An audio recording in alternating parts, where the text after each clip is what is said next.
Good morning, good afternoon, good evening, everybody.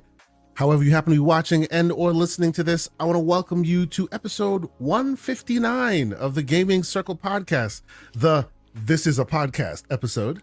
I am your host, Mr. K Asante, TKO Asante, on all the places we find ourselves, and I am joined, well, before I even go further, I will say first off, shout out to the folks on the YouTubes and on the X's and now also on BlueSky who happen to be watching us. Appreciate y'all being here. I am, of course, your host, K Asante, and I am joined by my brother from another mother, the man who took a week off and now has joined us once again. I say to all of y'all in the New York State area, you know, get all your snide remarks and all your slander over with, because one day, very soon, when you flip off a dude with the Cybertruck, you might be flipping off the one and only Mr. Everborn Saga. Good morning, sir. How you doing this morning? What's happening? Ooh. Your mic is disconnected to. You're connected to something else. You're not connected. Okay, to wait. the, Let me fix that. This is what happens when you join midstream. You know what I'm saying? First of all, I got here on time. I would just like to say. Sure. A second after. Yes. Okay. No. Awkwardly, I may be having the same issue. Do I sound okay, or do I also sound bad? And who you are hearing, who is sounding perfectly clear and immaculate as always, is our guest for the day. Our returning champion. He heard what we were going to talk about, and he was like, man, I need that invite. I was like, I got you, sir. One and only. Mr. Deadly Headley joins us. What's going on, man? How you doing? What's up, everybody? Thank you for having me, Kay, and thank you for having me, everyone. It's really good, man. Really, really good. Weekend's here. Ready to play some games. Ready to talk about some crazy news that's been going on this week. And catch up with my friends from the other side of the pond. Absolutely. Appreciate you being here. Ooh. Much better, sir. Much better. Shout out to Fuzzy Tomato, because he points out I'm actually not getting a Cybertruck. I'm getting an Xbox. It's an Xbox. That's right. That's right. That's right. That is why Mr. Everborn Saga was late. He turned into an Xbox. My bad. It is what it is. This is going to be a very fun episode, I suspect. Oh, boy. All right. So how you doing today, man? I'll start with you, Deadly. I know it's been a minute since we had you here. You know, I do know that Gamer Arcadia took a little bit of a not a hiatus, but it's taken a bit of a swerve. Well, what's new in your world these days? I have actually been taking things quite quiet intentionally. I think life has been kind of crazy this year. I was podcasting with Gaming Arcadia. I will probably still jump into a show in there occasionally. You can still find me on YouTube. So I run a YouTube channel that largely covers Xbox news, opinion pieces, things like that. I post there as often as real life allows me to, which has been being real with you guys rough this year, but we are where we are. You can find me on Twitter, but I like to call it the toilet app. I've been very obnoxious with the state of Twitter and the place that has sort of descended into. You know what, though? I would say I will now call it X, because Twitter now exists again in the form of BlueSky. It does, and BlueSky is lovely. So I am on BlueSky. You can find me there.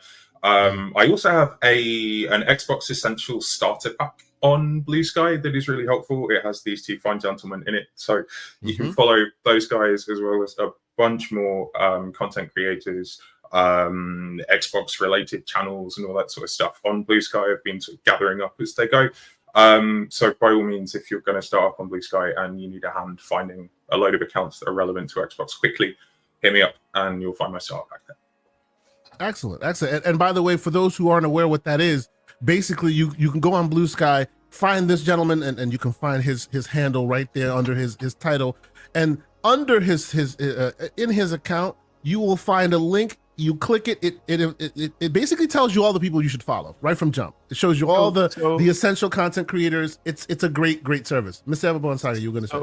So like, not that the people who make BlueSky are listening to us. Maybe they are, maybe they aren't. It's an embedded link into BlueSky, so they could very well be watching us via BlueSky. So right. There you go. So what a point of a feature request, right?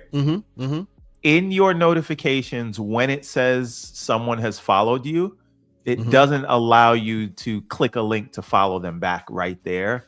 Oh yeah, yeah. That becomes very annoying. You have to click on them one by one, go into each individual profile and press follow. True. Now, if you go into your own profile and hit your following list, you can do that. Then you can do that. Not from your notifications. I think they should fix that. It's very annoying because like there's a it's a new service, so people see your name, a bunch of people follow you, and then you're trying to follow them all back, but then you got to click here, then you got to click back. It's a bit of a pain in the butt. It's something that hopefully that they will look at. But I do want to say, I hate saying this.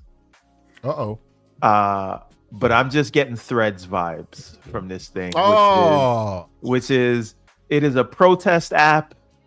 Everybody hates Elon. Twitter is going to crap. I don't think so. Right? I don't think so. And I really don't think so. I honestly think, and for those of us who've been on Twitter for a long time, this is Twitter before the madness. Now, I will admit, to your point, that there are some features that Twitter or X has now incorporated that BlueSky could use, right? They could. This is like a Meta Quest type situation where they could read off of Apple's homework and kind of incorporate, and it could be the perfect, This is the problem. Like, and again, it's a new service. I grabbed my name just so no one else does. I just don't have a lot of faith in its longevity. Right, because if we look at any social media network, apart from MySpace being supplanted by Facebook, there is no new social service that has come up that didn't do something unique that was able to gain mass following and do all that, right? Other than they're just being sort of also rans. So my thing is, like, you will see an Instagram pop up, but that's completely different from a Facebook. Ironically, Facebook buys them. And then you will see a Twitter, but that's very different from Instagram and Facebook. So what you're saying is, since one exists already, it's hard to find another one that does exactly the same thing and supplants it. I get you. Right? Because look, you can be successful.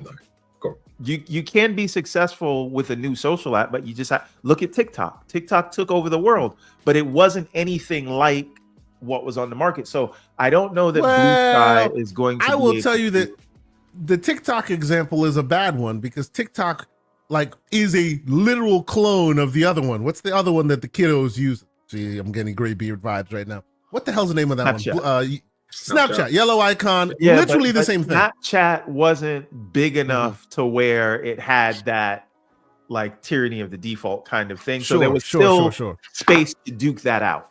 Right. Once you have a main established incumbent in a social media network, that's kind of it. The only way you're getting in is by finding a new way to interact. So you know what? I'd like to be wrong. Well, the counteracting of your narrative, which by and large, I think your reasoning is correct. But don't worry, Elon is pissing enough people off so much so that people will just move in mass just to protest. Honestly, I think that's BlueSky's USP. It's what Twitter was doing before it got ruined. Yeah, but I hope you guys are right. I just think that just like people say, like after an election, they're leaving their country, nobody's going anywhere. And they might go over to BlueSky or to Threads, but then they come right back when some news breaks. It's an unfortunate thing. I'd like to see more competition in that kind of space. Now, what may happen, right? Is even if these things don't supplant the established incumbent, the conversation may move to a different place. And what does that mean? This gaming conversation didn't start on Twitter, right? It used to be in Facebook groups. Before that, it used to be in GameSpot forums, right? And then Facebook got ruined by a grandmother. So, people moved on from it. It is entirely possible that the gaming community moves platforms. Will migrate. Yeah. But I really don't see like BlueSky. If it's any indication, Mr. Everborn Saga, there are a lot of developers on BlueSky. I mean, a lot. When there's these essential packs that Headley was talking about a few minutes ago.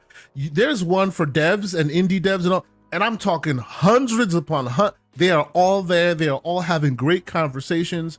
You're talking about features that supplant the other ones. I will say, and I wouldn't consider this a proper feature, but it is an interesting thing, an interesting position they've taken to differentiate themselves in that, you know how there used to be like Black Twitter. There was this kind of Twitter, movie Twitter. BlueSky really like goes hard into that direction. Like there is literally hashtag Black Sky inside BlueSky right now. And it's a whole place for Black Twitter, if you will, as well as movies, as well as devs, as well. And they really feed into that, and they want to allow you to have that sub genre or subcategory within that system. Twitter basically just allowed that to exist. These guys are kind of not only allowing it to exist, they're actually pushing it. They're creating tools that let it be easier to congregate in that kind of way. Time will tell. I think it's kind of cool, you know. All right, now cool. Listen, you will know when news breaks there. Sure. If news breaks there, then we can have that conversation. I mean, until then, Piscatella, is it Piscatella? Yeah, Matt Piscatella. Yeah. He's on Threads and BlueSky exclusively. Well, not exclusively. That's right. Like he now, whenever you, he's treating Twitter like Xbox. Yes, I know. I know. I knew where he was going. I saw him going there. I do want to highlight. I want to highlight a funny thing in the chat. If you're not to it, sure. So, A Rodimus says, "Good morning. I just want to start off with Everborn went from Xbot to PC bot, and so I replied." PC is Xbox. PC is Xbox. Yep. And Lucius, and then of course, Lucius, as he does. PC is Steve. PC is not Xbox. And to Lucius, I would say you need to take that up with Phil Spencer, sir. I was told everything is an Xbox. Right? Welcome. Thank you for bringing that back around. Thank you. You brought that back around. Well done. Good morning, good afternoon, good evening, everybody. This was our early little social media amuse-bouche, if you will, before we get into our gaming conversations. I will say thank you all so much for being here. We appreciate y'all. We see some great names, old and new. If you are here for the first time, please hit the like button if you haven't done so. Consider subscribing. When November rolls around, all podcasters start looking at their numbers and shaking their heads. I have done the same. We are just a few hundred away from our stated 3,000 subscriber goal for the end of the year. I'm not confident we'll hit it. What's up? Tell the truth. You look at the subscriber numbers and you say to yourself, "Damn it, we need another acquisition." Yeah, that'll drive subs. We need Microsoft to like pick a rake, the biggest rake, and just step on it for our benefit. You know what I'm saying? That's what we need. Yeah, the acquisition was how I launched mine. we need some news, man. We need some news. By the way, right? So just a heads up, my headphones are going to die at some point because because you know the iPhone is now USB-C. Like I'm full USB-C. Well, here's the problem. My kids still have the old iPhone that used the lightning cable. So they came and stole it from you. Yes, and now it's missing. So I got no charger. This is why this sanctuary is child-free at all times. There will be no children. No, because otherwise this gets missing. Yes, I agree with you. This is the only lightning cable I have in the entire house. And that's saying something. I have like a million cables, but that's neither here nor there. Anyway, if you start getting an echo, because I gotta I feel you. It is through the speakers. That is why. Understood. Well, I will also say while we're on the housekeeping topics, please consider subscribing. We're trying to hit 3K. We're so close, you could taste it, but every once in a while it goes 2 steps forward, 3 steps back. We're kind of in that algorithmic rut right now. But, you know, we appreciate y'all. People watch the show in mass, but it looks like we're at 2 and change, 260 something. I'm not sure. But please hit the like button if you haven't done so. Consider subscribing. We would love to hit 3K before the end of this year. I'm thinking I might do a giveaway. See if it can spur some of that. There's another option, Kay, if you need subs. You can start grifting. Just start talking about politics and DEI and anti. So you know, okay. So on that note, Mr. Everborn Saga wants to appease. Mr. Everborn Saga wants to appease his new overlords by buying a Cybertruck. Discuss. Look. Okay, never mind. No. I think we should discuss it after I get it. The pickup day is next Sunday. So wait, you're not kidding? Are you actually? I'm not kidding. I am not kidding. He is buying a Cybertruck. It's already ordered, bro. I'm telling you. He is buying a Cybertruck. Trade-in ready, right? Good to go. All he needs now is to paint it mag red. To paint it red. No. I got. Listen. Have American flags wafting on the left and the right. You know the whole thing. No. We're Only gonna the right. turn it into a warthog. We're gonna do the warthog route. No, that'd be cool. That's funny. That'd be cool. Right? Yeah, there's no chance that's going to happen because right now me and Lady Everborn are fighting over what color we're going to wrap it, right? Because we have a business or whatever, and that's how we're like justifying buying it because we needed a pickup truck. And if you go into the pickup truck market, they're not cheap. Like you go try to get a nice Silverado or an F-150. So we're not going like off-roading, so we don't need like a real truck, but we do need like the space in the back. And we said since the price is not that far off, we might as well get the most unique looking thing on the street. I'll say unique because I know it's going to trigger you if I say it's the best looking thing on the street. It is, but it's fugly, man. It's fugly. Let's be real. It's fugly. Okay? So anyway, my kids see it all the time and they say, "Look, it's the Minecraft car." I'm like, "Yeah, yes, yeah." I'm warning her with the heckling that she's gonna get on the street. But now we are trying to decide what color we're gonna get. We're probably both gonna be. I hear Warthog green is pretty nice. Just saying. This is what I want. But I also want to put the cannon on top, but she won't let me do it. Damn, he's going all the way. But okay. So real quick. BT Maverick says acquire Deadly Headley for a pineapple pizza, and then the great Sith Lord who's been a member for 7 months says, "Hi boys, pineapple pizza and updating my ROG ally." And by the way, Sith Lord just got himself an ally. Salute to Sith Lord. Yes. Let me ask you, Deadly Headley, please expound on this whole pineapple pizza situation because that is a Travis democracy. No, it's not. Pineapple on pizza. How dare y'all? Extremely pro pineapple on pizza. Extremely pro. There is actually, I liked you so much. There is a picture that I tweeted about a week ago, maybe not even that, with a pepperoni and pineapple pizza that I ordered on purpose from Domino's about a month ago. And from Domino's too. Well, that you lost me at Domino's. I was with you. The pizza choice in Britain is not the same as the States. Like you get what you get. Do you know what I mean? It's yeah. You get what you get, and you don't get upset. I hear you. Oh no, you can get upset. I would love to try a proper, authentic, like Chicago dish. I'd love to try that. Not with pineapple on it, just pepperoni. Tell Rand if he's listening that Chicago pizza. Tell us to Umber too. Chicago pizza comes nowhere near New York pizza. Oh wow! I also want to try. We're not going to start that war. We are not starting that war. Not now. And it needed to be said. We are not starting that war. Listen, I will leave that for you and your Chicago brethren. Right? And nobody wants to acknowledge this, but I'm here. I can say it. I'm not scared. Chicago pizza's lasagna. Okay, ladies and gentlemen, before we get completely thrashed by our Chicago brethren, by the way, the words of Everborn Saga does not represent the GCP as a whole. That's neither here nor there. I love my deep dish. Stop the trash. Anyway, let us start this thing off like we always do. And that is talking about some games that we have been playing. Mr. Everborn Saga. Before you do that, Kay, just before you do that, I want you to look at the DM. The one with the three of us. See it. The three of us. Okay. I will look at the DM. Deadly, you check it out as well. Oh my god. Come through. Oh my god. Can we show it? You know what, chat? Because it is that type of a day. Clearly, this is what Mr. Everborn Saga had to show us because it's so important before we get started. Here we go. Absolutely. That is disgusting. That is disgusting on many levels, ladies and gentlemen. Disgusting. I'm sorry. Let us start this thing. Let us start this thing like we always do with the games we have been playing. I was going to go to you first, Mr. Everborn Saga, but because of this, you've earned yourself a timeout. Deadly Headley, sir. What games are you playing this week? I have exclusively been playing Death Stranding, which I'm really enjoying. And I have been playing it on Xbox for the first time.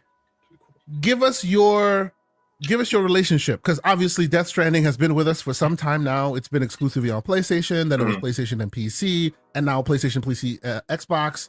My question to you, sir, is this your first time? How far have you gotten into it?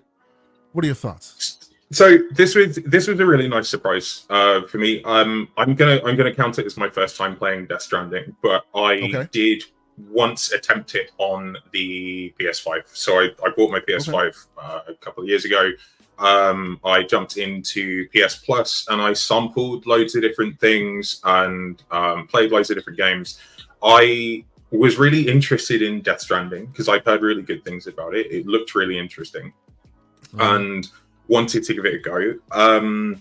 I had too many other games sort of in rotation at the time, and I found that I just couldn't really commit to it. And I got that impression quite early on, actually, by just the length of the cutscenes and it being a Kojima game. I thought, okay, this is one that I'm actually going to have to just be really patient with. And I know I don't have that because at the time I was also trying to juggle God of War, Ghost of Tsushima, and I think Tyson, Zero Dawn as well. I was trying to just play the PlayStation games and just sort of bit off more than I could chew. More recently, I had actually been thinking, I wonder if I should get back into PS Plus, just try and pick it up again. I kept on checking the price. I was looking for a price drop on the PlayStation Store, but I wasn't, actively looking. It was just sort of in the back of my mind, like, it's a game I kind of want to pick up again. And then out of nowhere, this Shadow dropped on Xbox at £17.50, which is an absolute steal. Yes, it's a steal. Absolute steal. And I just thought, yeah, that's a very, very easy no-brainer. I wanted to pick this up anyway and give it another go. Again, because I'd heard really good things about it. And actually seeing Death Stranding 2 being marketed on the PS5 as well and seeing that sort of get showcased, it just made me go, okay, this has piqued my interest as well. I'm going to have to give the first one a go. So yeah, just sort of sheer dumb luck that I was able to pick this up last weekend. I'm not that far into it. I have just gotten to Port Knot City. So it's I've done that first sort of long walk bringing aid supplies to Port Knot City to get that connected to the car. So you haven't met Keeley yet. You haven't delivered packages for Keeley yet. Understood. Okay. Okay. Not yet. Which, by the way, spoilers, you deliver packages for Keeley, just so you know. Continue. I did get to play with the poop grenades. I'm liking them. Okay. They're very good. There you go. Handy. Yeah. There you go. That's right.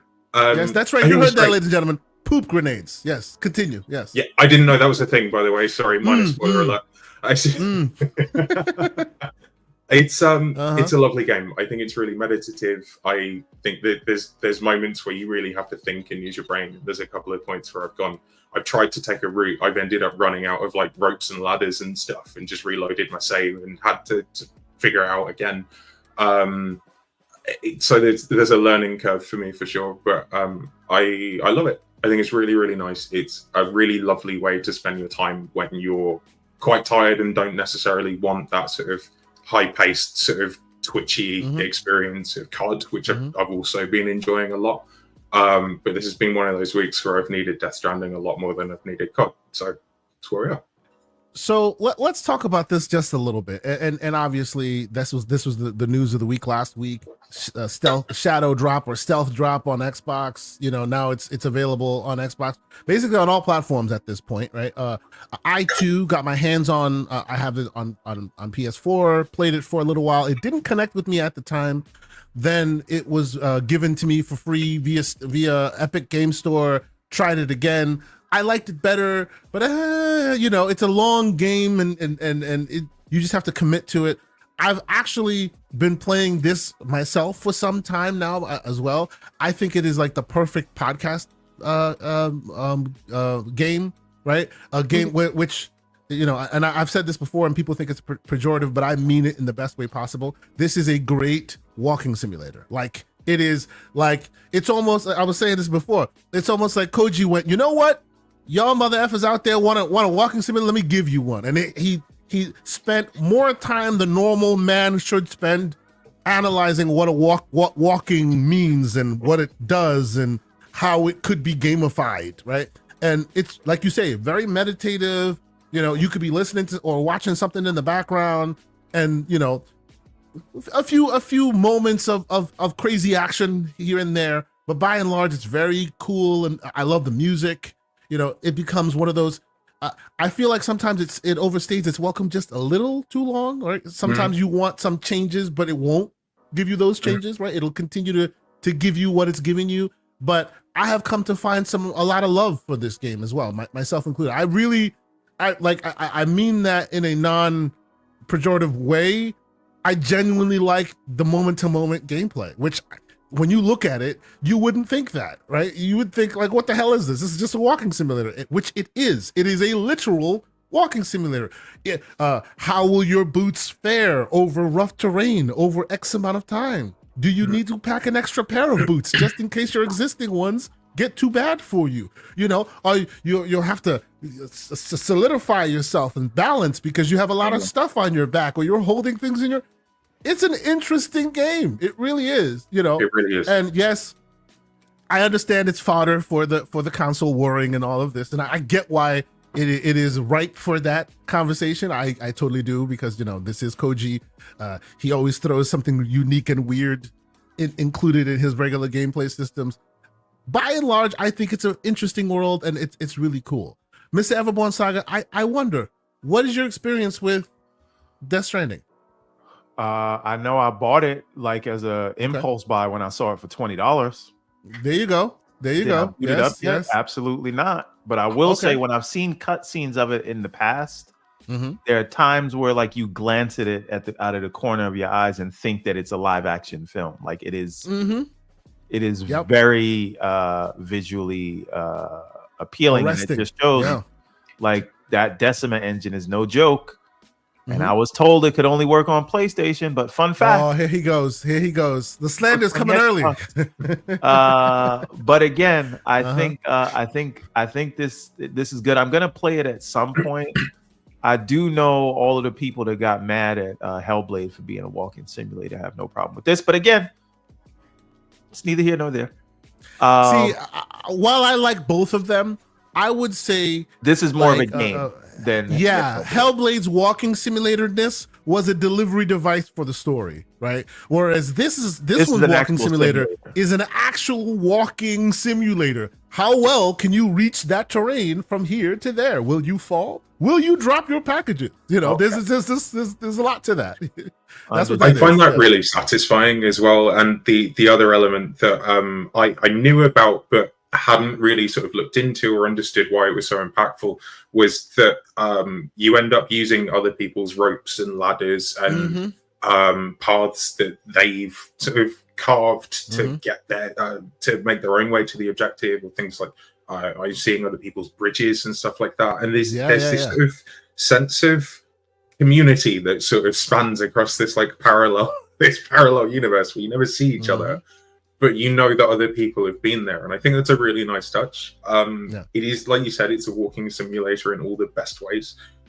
Visually, I think it's stunning as well. I'm really impressed with how it looks. And it's just, if you like walking, if you like hiking, if you like being out in nature, it does a really nice job of just showing how pretty it can look. And it's really nice. I agree.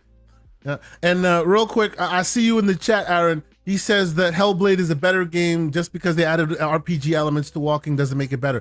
I'm not saying it's better or worse. I'm just saying that it stands on its own. People comparing one versus the other, I think they're different enough games to where they can either both have their own way. And I loved Hellblade 2. I think Hellblade 2 is one of the, it's a peek into the future of what games could look like. I think Hellblade 2 also deserves its flowers. But yes, I think they can both stand on their own. I know people take this game and they call it walking simulator in a pejorative sense, and I kind of think it does this game a disservice. It is better than all of that. I honestly, genuinely think it is better than what people have regulated to it. Real quick, before we continue, $2 super chat from the great Sith Lord. He says, Everborn attacking me and my shy fam and our pizza. Sir, I appreciate you. Your lasagna, you mean? No, man. Oh, Don't do my them like bad. this. It's not lasagna. Don't do this like it's Big Ziti. Don't do them like this. I apologize. Big Ziti. Oh, you son of a. Anyway, you see, this is what you get on a Saturday morning from the old Everborn saga. Rave Damos, member for 8 months, who previously used to be known as Dave Ramos, but yes, why we'll leave that why one you alone. blowing him up like that? Maybe he needed a witness protection change. You need to do better in your requalification of your name if that's all you're doing. If someone's coming after you, same icon and everything. He says, pray tell, other than Hellblade 2 and Death Stranding, what was the last walking simulator you've played? Happy Saturday morning, folks. I mean, what other walking simulator besides Hellblade 2 and Death Stranding have I played? I'll let you guys think about that. For me, I don't know. I haven't played, like, because the term walking simulator used to be a real big thing that people used to throw at games because there were delivery methods for story, right? There haven't been too many of those in recent months. In recent years, I would say. Headley, what do you think? The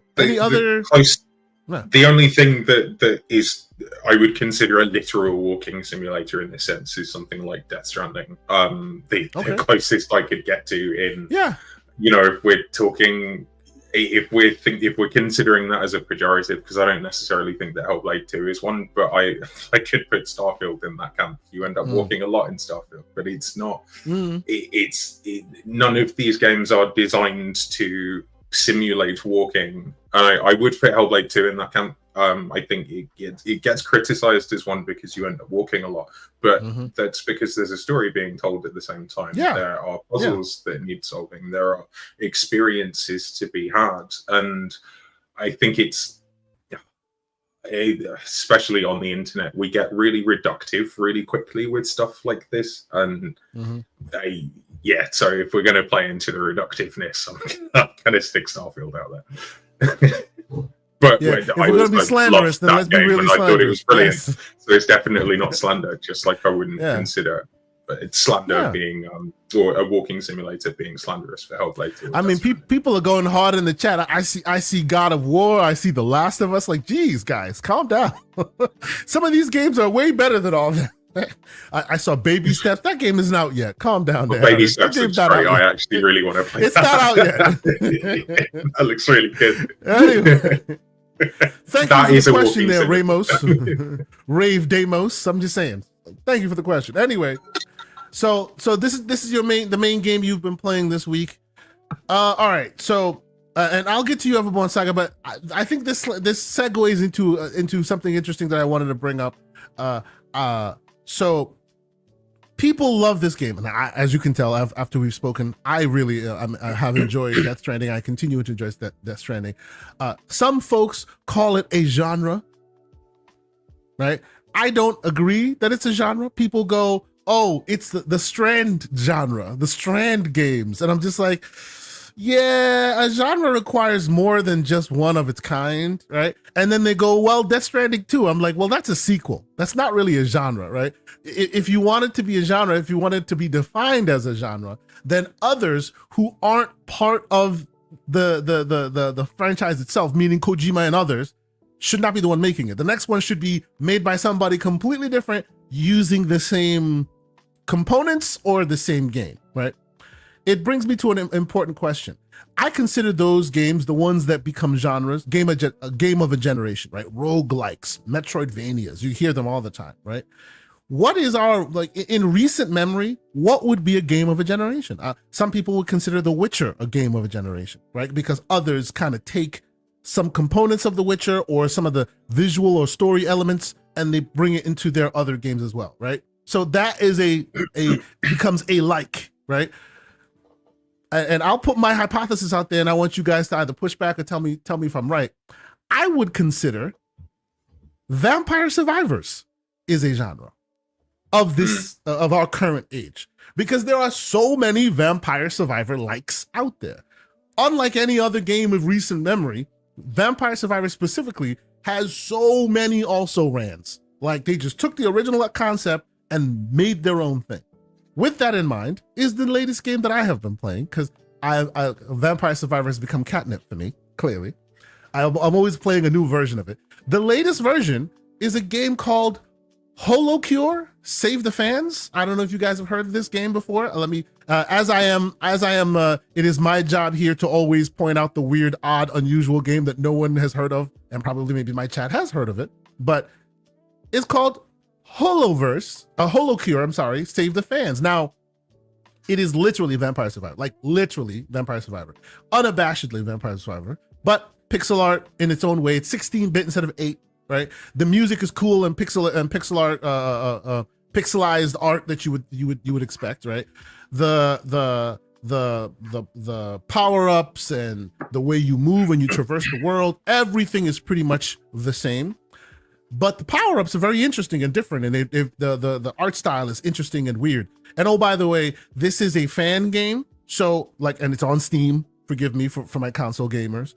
It is on Steam and it's free to play. And by free to play, I mean not free to play and then we'll charge you money. It's free to play like in completely free, because I think this was a project by one developer just to kind of test out like if it would work.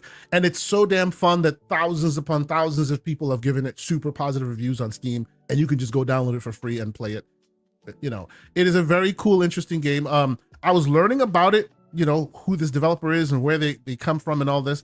And one of the articles I read about it said that this game, what makes this game stand out is that the HoloCure universe is a bunch of VTubers who are actual VTubers on YouTube, and they've made this game based on all of those characters, and that's its drive. And I respectfully disagree. I have no basis for HoloCure. I don't watch VTubers. I had to actually read the article to learn that that's what this was related to. And I still have so much fun with this game. I've been playing it for almost 2 hours now. It is very, very fun, even if you don't know where the hell any of these characters come from. The art's great. The music is great. The style they're trying to do. They really, really took the original concept of Vampire Survivors, and they're taking it to unique, new, interesting places. It's weird, it's free, it plays amazingly well on the old Steam Deck. So that's what I've been playing. I've been playing this thing for far longer than I should be. Of course, I'm almost done with Call of Duty. I'm still knee deep in Dragon Age Veilguard, but still, you know, I have to have my little games. And this was the little game that's been keeping me busy this week. If you happen to have a handheld device, I see you in the chat there, Sith Lord. I suggest you go and download HoloCure, Save the Fans. It's actually pretty interesting. So there's that. I won't even ask Everborn if you will play this, because I'm sure the answer will be no, because you're not a Vampire Survivor kind of person. But the answer is not no. The answer is hell no. I won't play it. I knew that. Because ain't nobody got time for that. And it's not that it's an indie game. That doesn't bother me. I love indie games. Okay. It's just you don't like Vampire Survivors. I'm not a Vampire Survivor guy, and I need, again, levels and a beginning, middle, and end. There are beginning, middles, and ends to this game. Doesn't matter. I'm not a Vampire Survivor guy. There you go. But for those who enjoy it, I think this is a good addition to that mix. Deadly Headley, you may not have seen, I always come on this show now with new versions of Vampire Survivors for the people.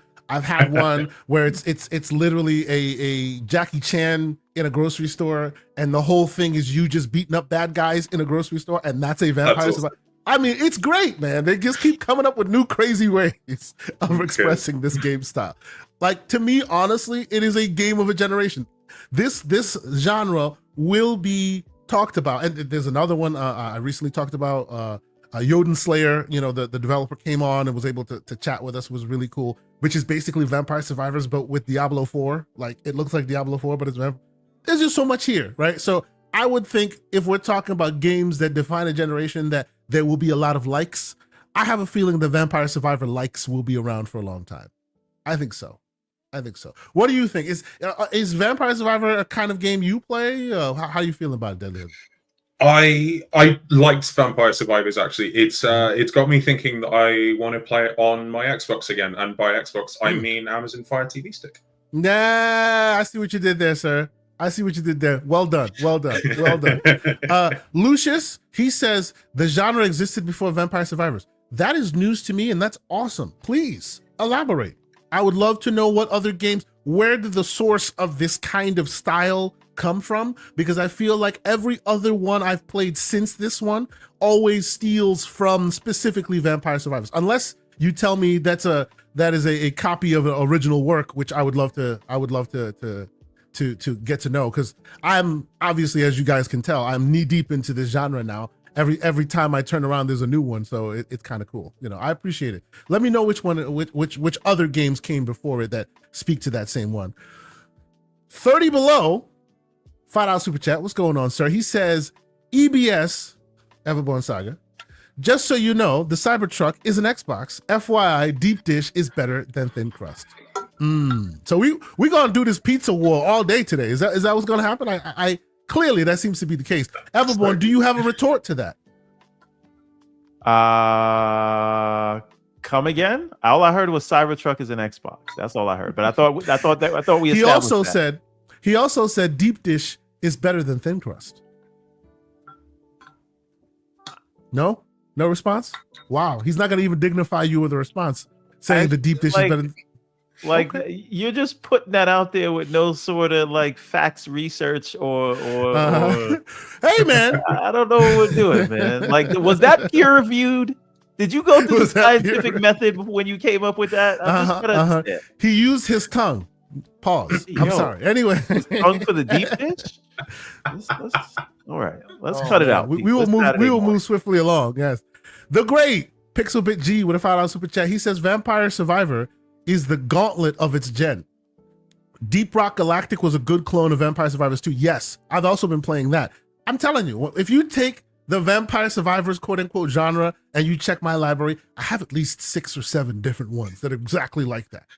Right? And each of them bring their own different flair to the game, but by and large it's the same type of game. But I love how people are imaginative and creative and put their own spin on it. It's real cool. It's real cool. So okay. Chat has helpfully said in the in chat, Bullet Hell is the genre title that has gone back since the 80s. Mm-hmm. But I know what you're saying in terms of Vampire Survivor has almost sort of reignited that trend. I think with how well Vampire Survivors did, it's definitely brought more momentum behind that style of trend. Because I remember playing stuff similar to this back on. I grew up on the Sega Mega Drive, but that's a distant memory that is quite difficult for me to sort of fully piece together. The console I really truly remember growing up on was the PS1, but I don't remember playing many games like this on the PlayStation 1. It's certainly an older style being Bullet Hell, but yeah, it's definitely now that you guys say that, it does have a benchmark in my head. I was a big shmup guy, one of my old favorite Nintendo games is Legendary Wings. If you don't know it, look it up. Great game. You're basically flying your bird, a man bird, and you're shooting, and it's a bullet hell, right? And yes, it is a very old game, but it kind of has the same idea. I do see where you guys say that the bullet hell or the reverse bullet hell has that Vampire Survivor has its origins there.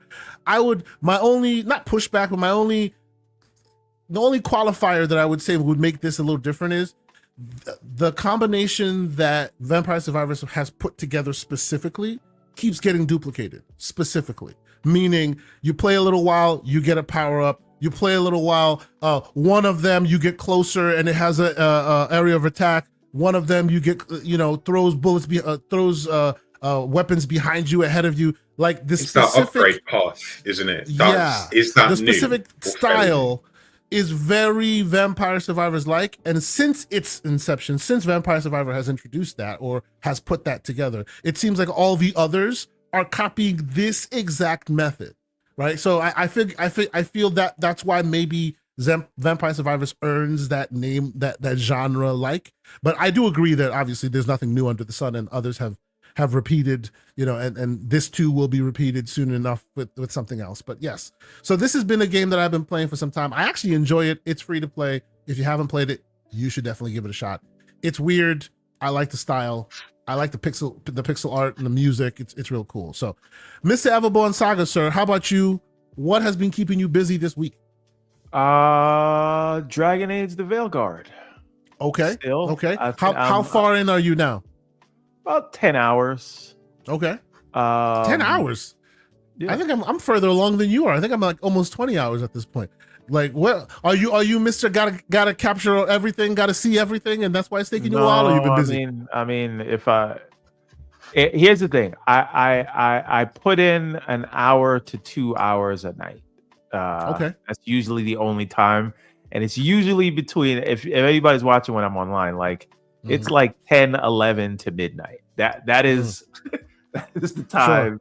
I'm 23 hours and 17 minutes in so far. So there you go. I just checked my stats. Listen, this is this old man. This is gray beard talk. But like, I think I was playing Thursday night. Started playing it. Did a mission. Got the Opened guy your eyes and it was 3 a.m. Yeah, this is what I'm saying. Controller in hand, falling asleep. In hand. I knew you were going there. Yep. Like happens to me all the time. Yep. Yep.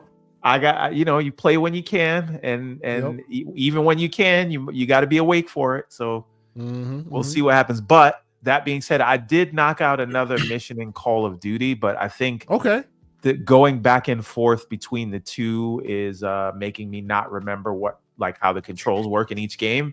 So I got to. Have you gotten in Call of Duty? Have you gotten to the place where things get a little? How do I put it? No, I know what you're talking about. No, I'm not there. Unwieldy. No, okay. Yeah, so you're not quite there. Okay. You have, right? Yeah, I just did the mission where you recruited the lady. So you gotta where you're running you're early in. Place. You're early in. You're still pretty early in. Okay. So now I'm just gonna plow through Veilguard, see what the story is, playing on normal. I think it takes like 30 hours. Somebody can correct me if I'm wrong. But from there, I will probably check out Stalker, see if I vibe with it. I probably won't. But I'll finish the COD campaign hopefully before Indiana Jones drops. 65 hours? Pragmatic Eagle says 65 Wait a minute. Hours, baby. When you say 65 hours, now are you meaning the completionist run? Here's the thing. You guys got to understand how I play RPGs. I do not care about people's problems, right? So you can come to me with some random side quest. Like I'm not doing it unless I know there's something in it for me. Like, am I going to get like a legendary kind of weapon or something like that? Then I will listen to your problems. But if not, don't bore me. I don't care about your family life. I don't care about a recipe you need on the other side of the world while the world is about to end. Final Fantasy 16. I want to go and deal with the pressing matters, right? He says, Pragmatic Eagle says, took him 96 hours to 100%. If you blaze through it, 60 hours. Damn. That's a lot of hours, man. We'll see. But the last thing I'll say is I hopefully don't have to sit down at that table. You know what I mean?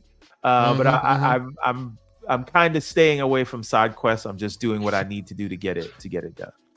And Lucius says you can do that as far as staying away from side quests, but your entire team is going to die, Everborn. Just so you know. Is that a spoiler, or is that like it can't be avoided? that is as gaming language as a red barrel means explosion. Like any BioWare game.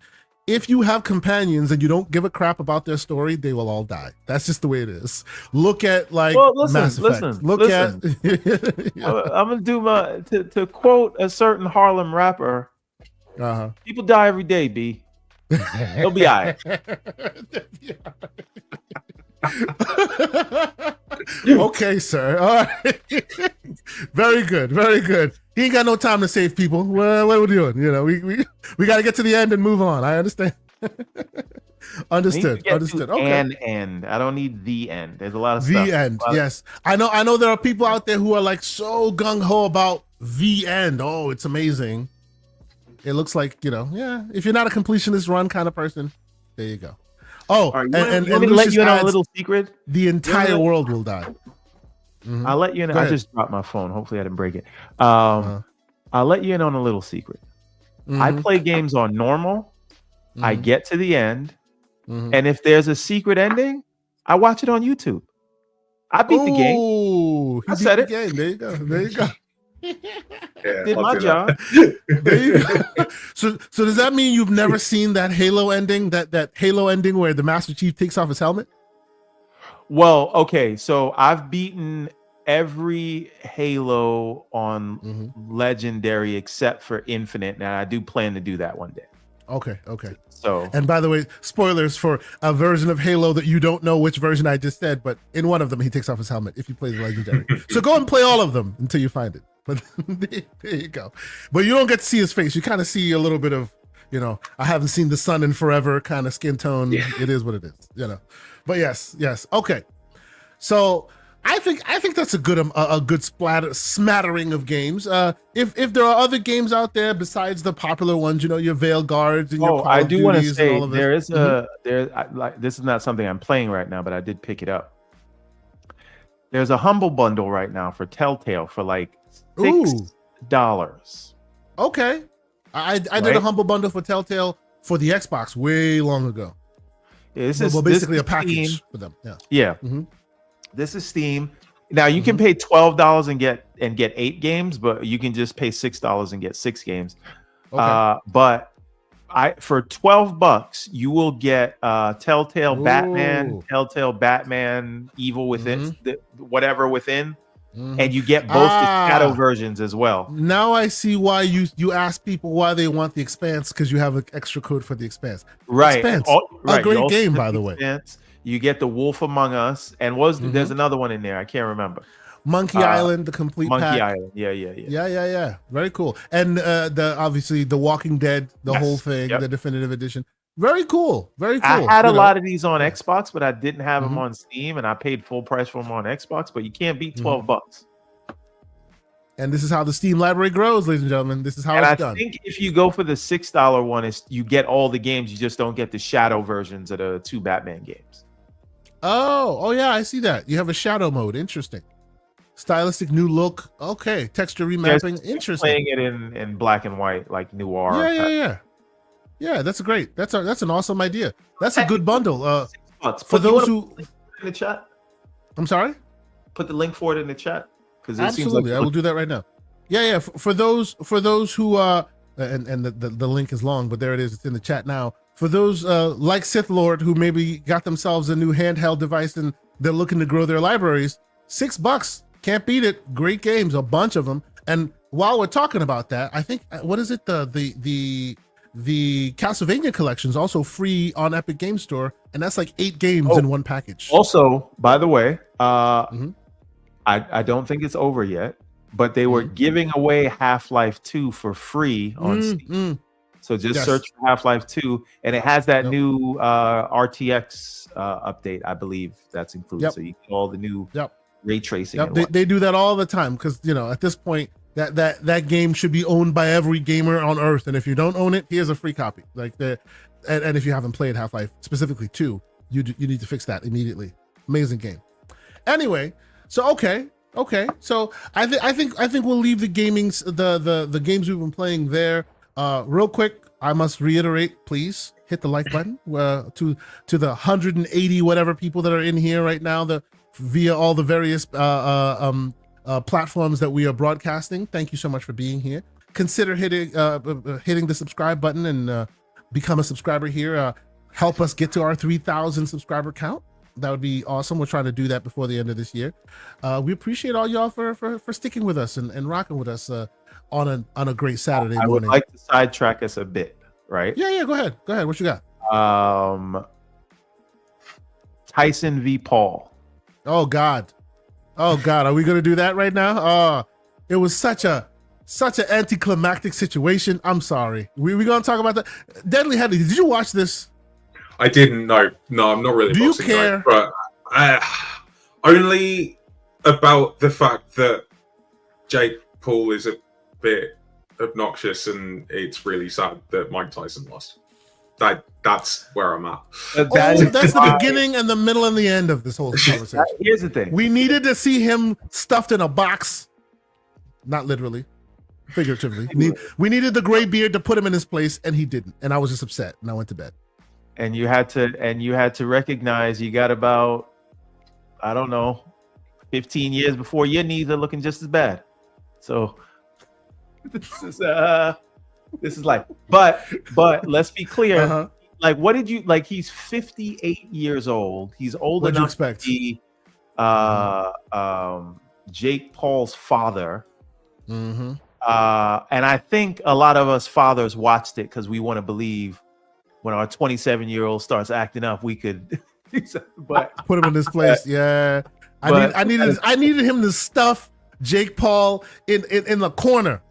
I just needed that, and it didn't happen, and I was upset. I was quite upset. Yeah, the other thing to understand, it was an exhibition. Of course, nobody was going in there to knock anybody out. Like, no. I even think Jake Paul pulled a little bit of punches. You saw in the end, like he could have went crazy. He did.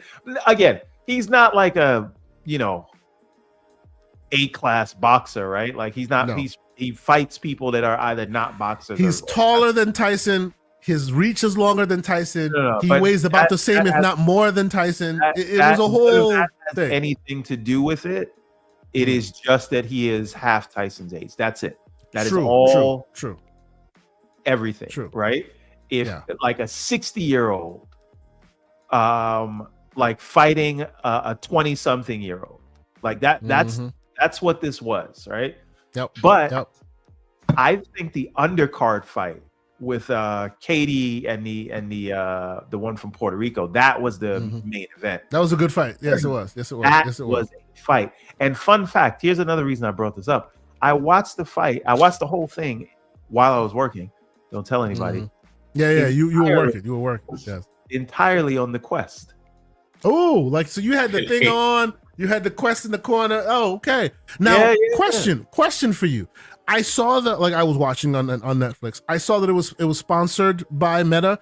Was there like a Meta cam in the fight? Meaning, could you have watched it like ringside? I don't know. I didn't try that. This was me trying the Netflix out and using the new viewing mode.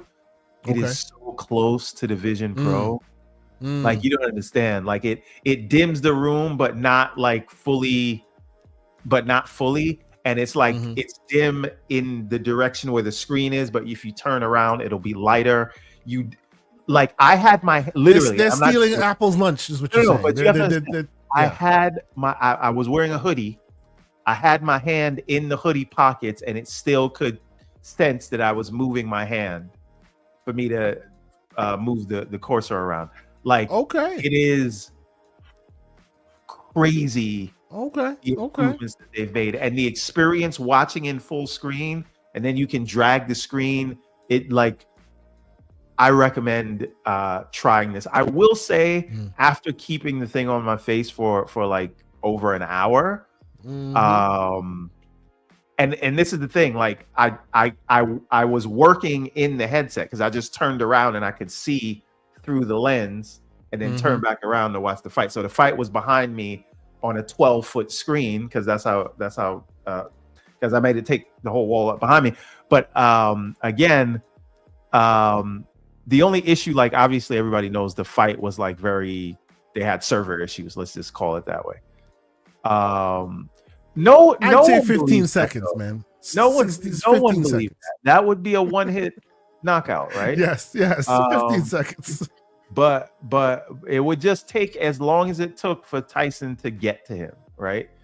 But again, that's not what this was about, and I don't think anybody was really trying to like take anybody's head off, and it was a huge payday for them. So like as long as Tyson didn't get hurt and he can get a boatload of money, I'm here for it. And then after he was said and done, he looked behind him and went, "I want your brother." I'm just like, okay. The mask has fallen off. We know the whole thing is staged. Stop it. Go home, Grandpa. Stop it. You know what I mean? After you didn't do what you were supposed to do with the son, with youngin, now you want to go for the brother. Please. We're done here. But yes, continue. Yeah. So, but like this was my first time like watching something in VR, like fully, right? Like, this thing is just like a beta test for me. I'm like, oh, they did an update. Let me see what the new thing is. Let's check it out. Yep. But this time, will we one day hear Everborn Saga actually play the game in this game device? Hasn't happened yet.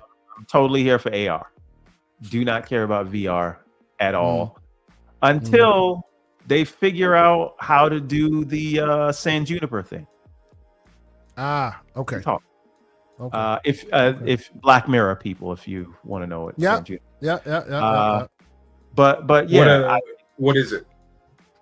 It's okay. So there's this thing where like it's basically VR. Like, okay, you know what Black Mirror is, right? Yeah. All right. There's an episode in Black Mirror. There's actually several episodes that are leading up to them creating this this virtual world. So like when you die, they basically can grab all your memories or whatever, and then use that to train an AI model, and that's you in the virtual world. So if you're not dead yet, they can take that and then give it back to you. So you're sort of they're immortalizing you. Right. So when you die, now you live on digitally, but you couldn't tell the difference or whatever. So in other words, what Everborn is saying is he does not care about MetaQuest until he can talk to himself. No. It's not only that. Part of it is I think you need a brain interface that works, because the way they did it there, it was just a little, not like a magnet, but like a little dot thing. And you put that on, and then your motor functions, it'll basically grab the motor functions from you, take the electrical signals from your brain, and then translate that to moving around in VR. Right? And so you're just sitting on your couch or your bed asleep while you're in VR, right? Maybe it does sound like sounds a little Matrixy, sounds a little cyberpunky. Yeah, we'll wait for Everborn. Mr. Cybertruck owner, we'll wait for you to get the connection to the back of your skull, and you tell us. But you tell us how well it works. They are working on human like brain interface, computer brain interfaces, right? Yep. And it is just Valve actually is working on that. Yeah, it is just electrical signal. So at a certain point, when I don't need a controller and you don't have to track my body movement, then I can just kind of sit down and then dream in that world. I'm here for it. Yeah. I look forward to the world where one day he comes to this show and goes, bro, I've played this game. It's amazing. Have you played games in VR? And I'll just be like, it's exactly the same. Deadly, I'm telling you, it's exactly the same thing that happened with Steam. He spent all day I have like digital receipts up the yin yang talk about how computers are only for spreadsheets. And then he discovered Steam after I've told him the umpteenth time, and now he won't shut the front door about it. I'm waiting for him to discover. He's Apple. He's gonna discover games in Meta, and it's gonna blow his mind. And then I'll be like, "Oh, we're wow!" gonna end up going through all of this all over again when I eventually decide to actually jump into PC as well, because that's the leap that I still haven't made. I remember we talked about it a little bit. See, the difference with you though is when you enjoy. I assume when you find it and you enjoy it and it's great, you won't label it your own thing, right? You won't Christopher Columbus the situation. You see what I'm saying? I might. That is a lie from the pits of hell. That's what they want you to think. Okay, I might. He came, he saw, he's like, I dubbed this. I'll become the Xbox YouTuber who actually says, "Hey, look, you can play on both PC and console, and it's fine." And console. Oh my god! Yes, in Spanish. But here, I'm gonna set the record straight. Go ahead. Ignore what I said, and then go back to pumping the fiction. The thing is this: I never said that I discovered this. You guys tried to label me something, and I said this is a name for me. I said I. Then he put shirts out, and he put logos together. Absolutely. Specifically, I want the console experience on PC. That's all it is. That's Everborn's thing. It's the console experience. It's not specifically being a PC gamer. Exactly. And I want that too. No, he just carved his niche within the PC environment and then labeled it, even though it already had a label for like 10 years. But okay, let us move on before we divert even further. And there are many in this chat who've been here all this time. I don't have to pull out the receipts. They know what I'm talking about. No. Please pull out the receipts. I need the receipts because this is a horrible slander, sir. Sure it is. Like you? Oh, Floodzilla's here. He says, here we go. Don't get me started. I'm just saying. Thank you, Flood. I appreciate you, sir. Let's start right now. Okay, we're gonna start. Guess what we're gonna start with? We're gonna start with the news that we have been dealing with over the week. Thank you so much for being here. We're moving on because Everborn, if you want to get emotional, I need you on camera, sir. I need you on camera. Emotions only happen on camera. But before we get there, let's talk about the Keeleys, because that's the latest bit of news that I want to discuss with y'all. Did y'all hear this news? Not the fact that Elden Ring's DLC is compatible for eligible, I should say, for Game of the Year, but any DLC is now eligible for Game of the Year. Specifically the DLC is it's weird. Any DLC, any remaster or remake is now eligible for the whole thing. What do you think, sir? Deadly Headley, what do you think? It's weird. I don't feel great about it. I understand that remasters can be really really exciting, and also when we look at something like Resident Evil 4 remastered, it was enhanced in ways that made it got it to be considered as a Game of the Year last year. I remember seeing Cyberpunk get put in as best ongoing. In fact, it won best ongoing game, didn't it? Did it win that? Which is very weird. Yes, at very least, it was nominated. I know it was nominated in that category, which was very strange, right? Like, it's not an ongoing game. Yeah. It's a single player game. It's not that. That's not correct. And actually, I made the argument last year that Halo Infinite should have been nominated for being an ongoing game. I don't know if it would have won it, but some of the changes that were made to but that category would have been a righteous call out though at that point. Exactly. Yes. Exactly. It's. I think it should be lumped into its own category. I don't think it should be as part of the main discussion, because what it does is just invite the games that have already had their time in the sun to be compared with new or innovative moves forward. And yes, okay, some of those remasters can be innovative. I saw someone make a joke online earlier. In fact, it's Neospark Gaming joked about The Last of Us 2 Remastered getting nominated for Game of the Year this year. It's probably not going to be. But are we really going to do that? Guys, I'll be right back. Yeah, go ahead. It's a really tricky one. But then I understand that. So I haven't played Elden Ring. I've heard a lot of really positive noise about it's great. The DLC this year. It's really good. Yeah. Is there a reason why you wouldn't put that in Game of the Year category? Does it stack up to being as comparable to how Elden Ring was? Does it feel like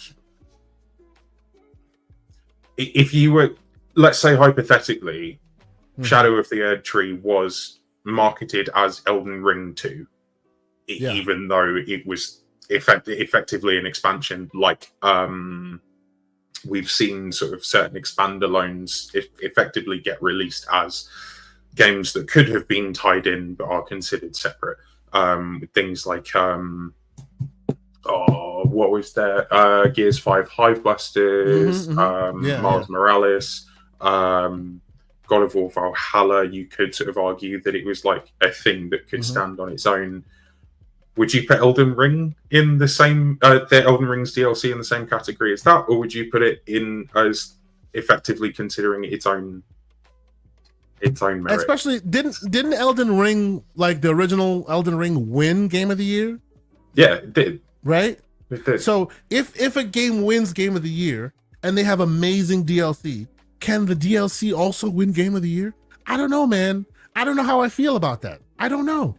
I think you could win DLC of the year. Like those DLC or expansion of the year would be great, wouldn't it? Does it have to go into, because it's such a hotly debated category. It always ends up being the root of all fucking console war chat and Metascore nonsense and all the rest of it. And it just feels a bit, I don't know, it feels a bit short-sighted to put something that is not necessarily considered a fully fledged game, but obviously as a piece of art, as a piece of playable, as a playable game, as an experience, it absolutely should be regarded and rewarded with its own merit. But maybe don't put it in that category that's already so loaded and gets all the rhetoric and all the media clickbait behind it and stuff like that. It just feels a bit short-sighted, in my opinion. Yeah. I see. I have this whole thing rubs me weird, not wrong necessarily, but weird, because I completely understand, like, you know, and you know, we've been doing this show for 159 episodes now. You know, I've been talking with Everborn about it for some time. You know, it's a new game might be new to you whenever it happens to reach you, right? Maybe you didn't play the original version of it, and now the DLC or the remaster / remake is what is really like what really brought it into your radar, and now you think it deserves some accolades. So I do understand the need for remaster / remake and all of that, right? And I'm a huge fan of Phantom Liberty. Like, I think Phantom Liberty deserved awards. Like, I think it was a great game, but still, even though I feel that way, it's still kind of weird when there are so many new games that are vying for your attention, so many new games, so many new ideas being put forth by new developers and old, and now they have to contend with the favorites, right? The same old favorites. Meaning, let's have a thought experiment here. Let's say that Elden Ring, right, won Game of the Year when it first came out, and then Shadows of the Erdtree wins Game of the Year now, and then they release another DLC next year and it wins Game of the Year again. Like, it kind of snubs all these others who are putting time and effort and creativity into new things, right? I just feel a little weird about that. I put a poll in the chat. Please tell me what you think, and this is just earnestly, right? Like, whether we like it or not, the Keeleys is the Game Awards, right? I have a feeling, I contend that I wish that there was more competition in that space, but there isn't, right? This is what it is. And now it looks like remasters, remakes, DLC, all vying for the same attention. I don't know how I feel about that. I don't know if I like that or not.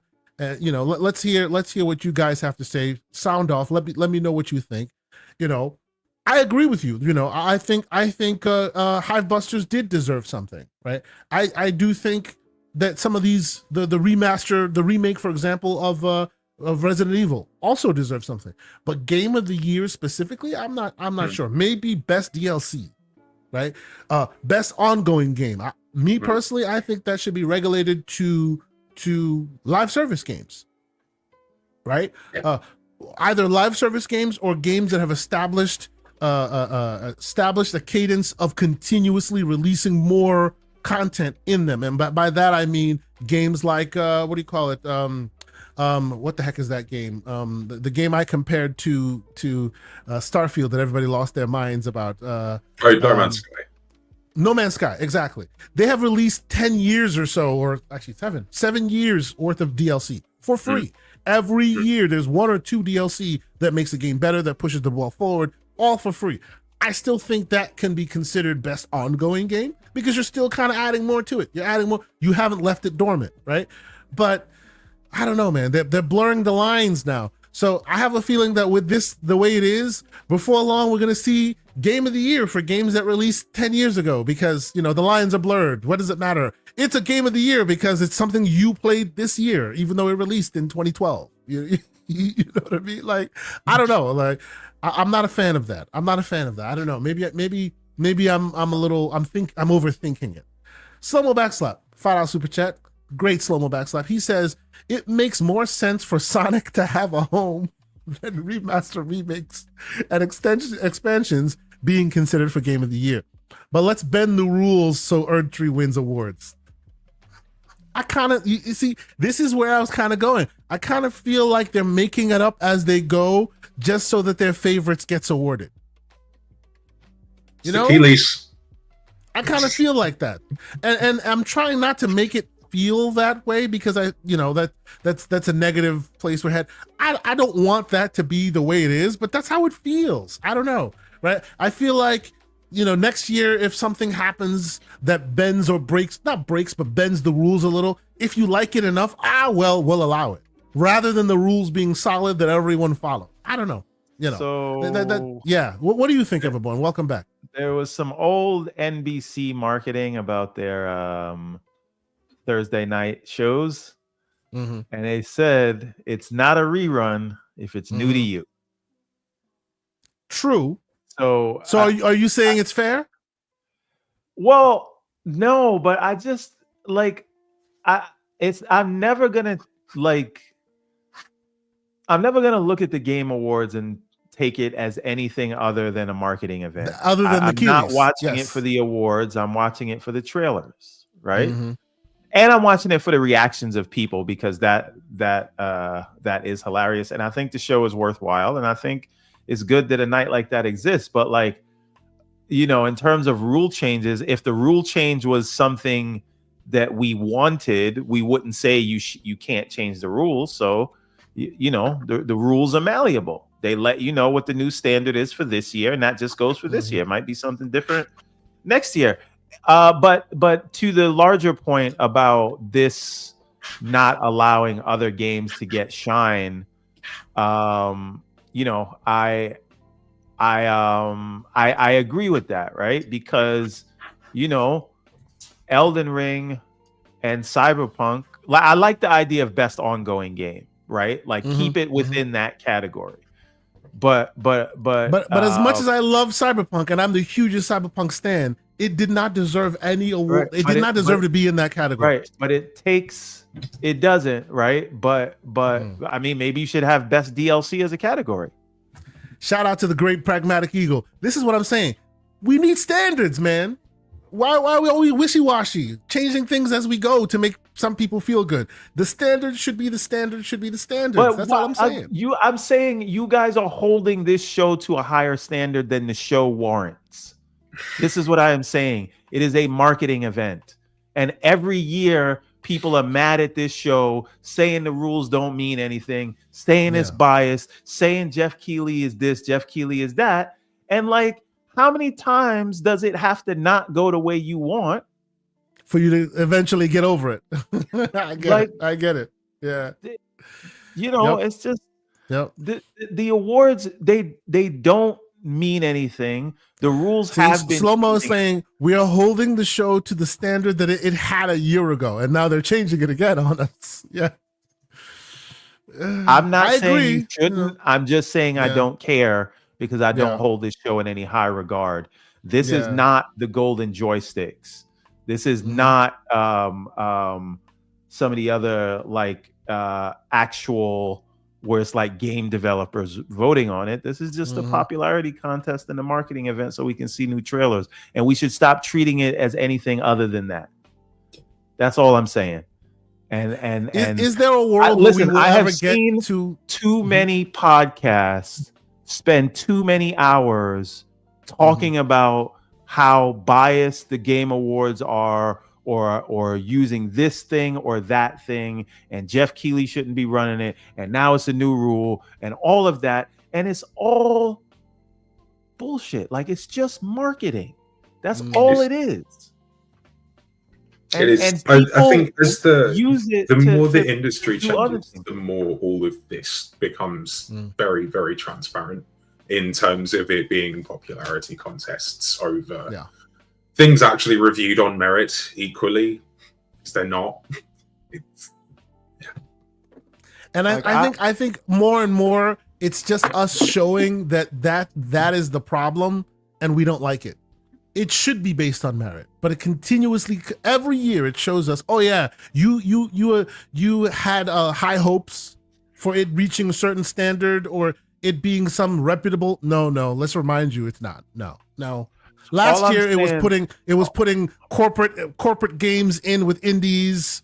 This year it's whatever goes. It was made before, but we like it. That tell us that this is not something to take serious? Like, I never see this kind of like, and I'm not saying we shouldn't discuss it, but I'm just saying the amount of energy that we put into this, I think would be better used being put into things like the DICE Awards, or as I said, the Golden Joysticks. This is not a credible award show. Like, it's just there so we can watch the trailers and make jokes about the awards afterwards. That's it. It's like watching the Razzies.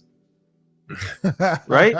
Like, stop putting it on this high pedestal. It doesn't matter. Okay. Well, it seems like 10% of our audience disagrees with you. And they say, well, okay, I guess they do agree with you, and the 90% don't. They say, the 10% say absolutely. DLCs, remasters, remakes. We have done a poll, and the poll's not here. I got to go to the actual YouTube. Okay, my bad. Yeah, that's right. And the poll so far, and I'll keep it going for a little while. The poll so far points in the direction that 10% of our audience who voted says DLCs, remasters, remakes, and as Game of the Year candidates are absolutely fine. 90% say hell no. That's what they say. They said it just like that with that music and everything. But yes, I'm in the hell no category. I feel like maybe create more categories if that's what you're gonna do. But it is what it is. I do agree with you, Everborn, that every year we just kind of regurgitate the same talking points here and go, damn it, we wish this was more of an altruistic pursuit rather than the marketing. And then we go ahead and we don't pay attention and watch it anyway. DICE Awards and 100 million people watch this. Why is it that not that many people watch the other shows? Yeah, that's true. It is what it is. But all right, let's move on to the next story. And this one is also interesting to me. What is the next story? It's the fact that Avowed pre-orders started a couple days ago. It's releasing February 18th. All this is, known. That's fine. But the thing that's interesting to me, the thing that raised my eyebrow is it's also being released on Steam and Battle.net. Well, Steam's not the big issue. We knew it was coming. No, it's Battle.net. Battle.net. The interesting. I'm just like, So for those who aren't aware, for the PC brethren, are well aware, but not everybody is. Battle.net was ABK's launcher that they used to launch many games, but these days it's more finalized to your World of Warcraft, your Call of Duty, and a few other things here and there that they decide to release. Even at some point, Destiny was released through the Battle.net back when they were working with Activision Blizzard. But now, obviously, with the ABK purchase complete, it is now part of Microsoft's arm, and it's kind of been lying dormant for a while. It's just kind of been there, right? People have asked in the past why this tool hasn't been leveraged more, right? And I've heard reasons as to why. Go ahead.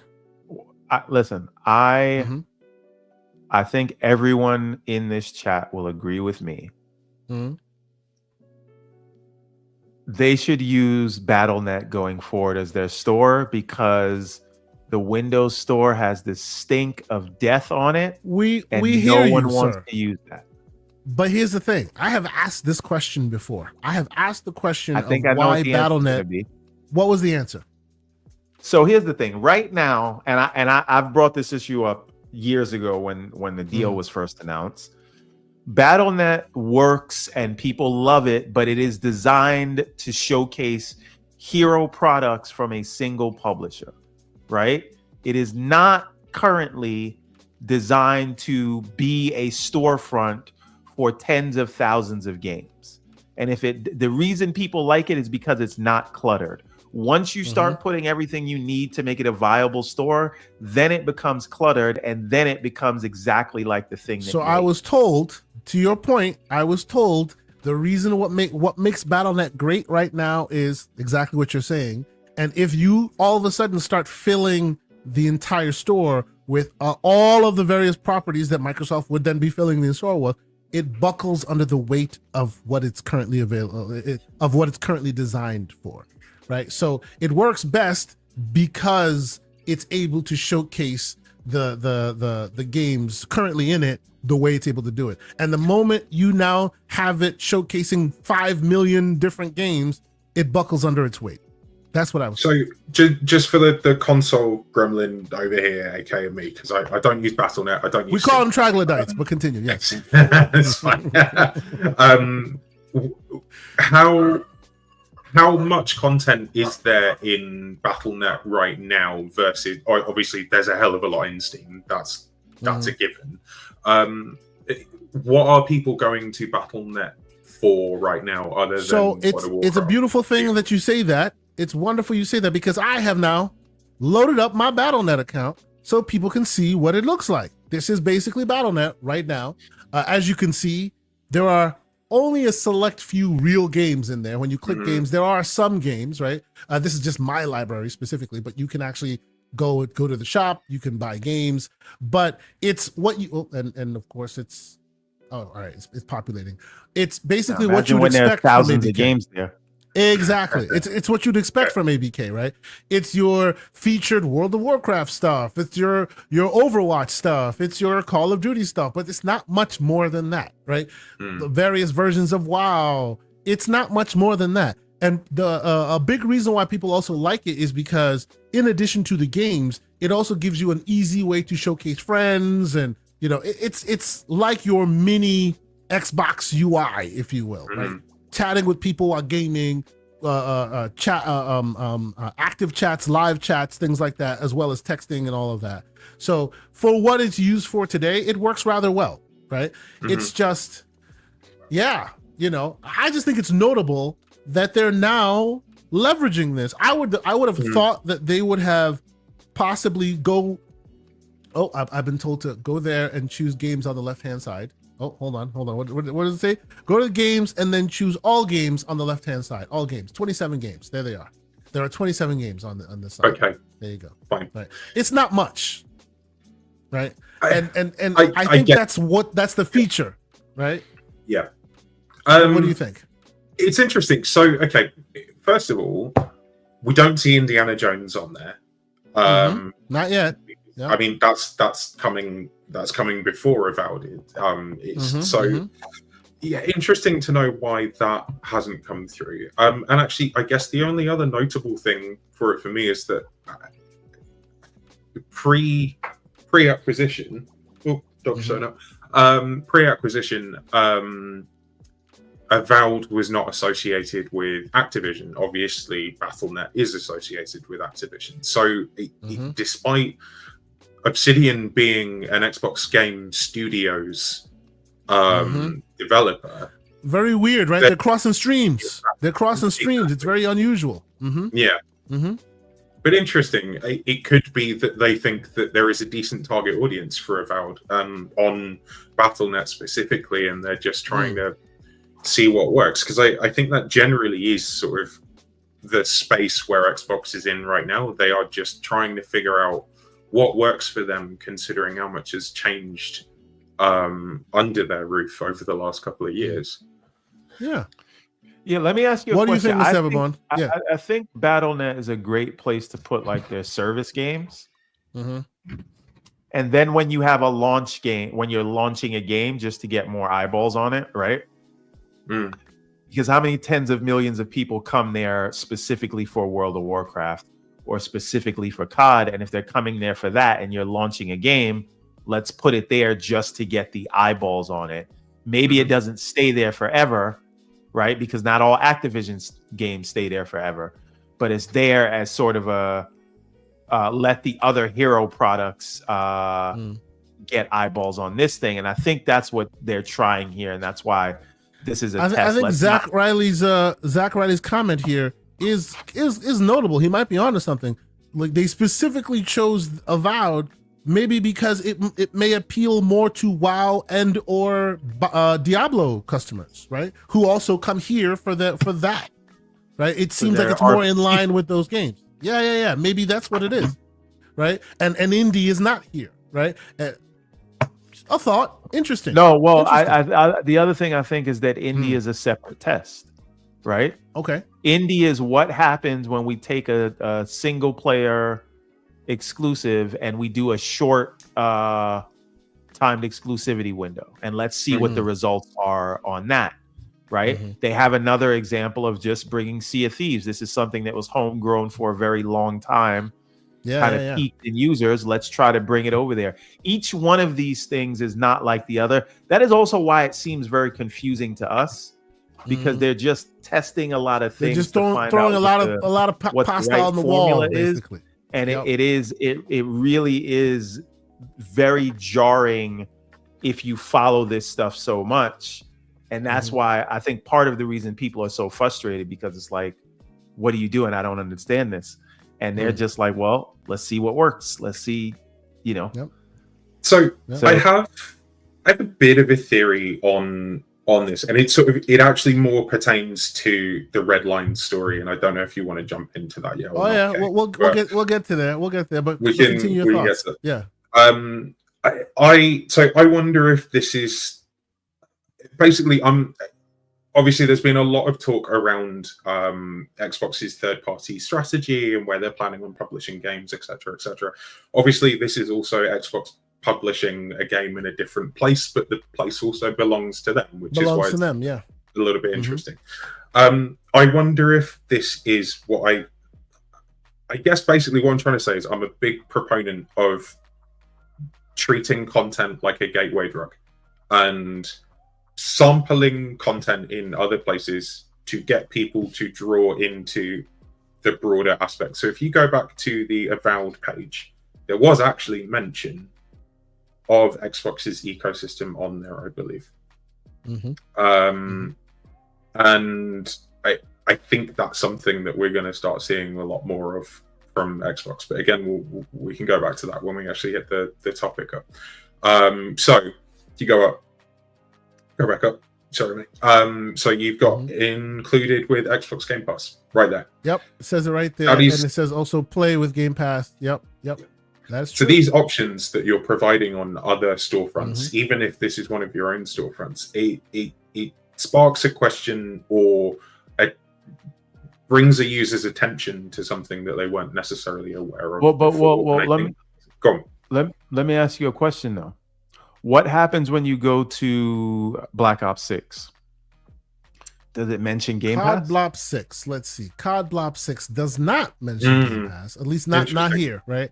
The same places it would mention Game Pass before, it didn't mention it here. No, and you know why that is? Because they want you some business to buy it. Yes, they want you to buy it. There you go. Yep.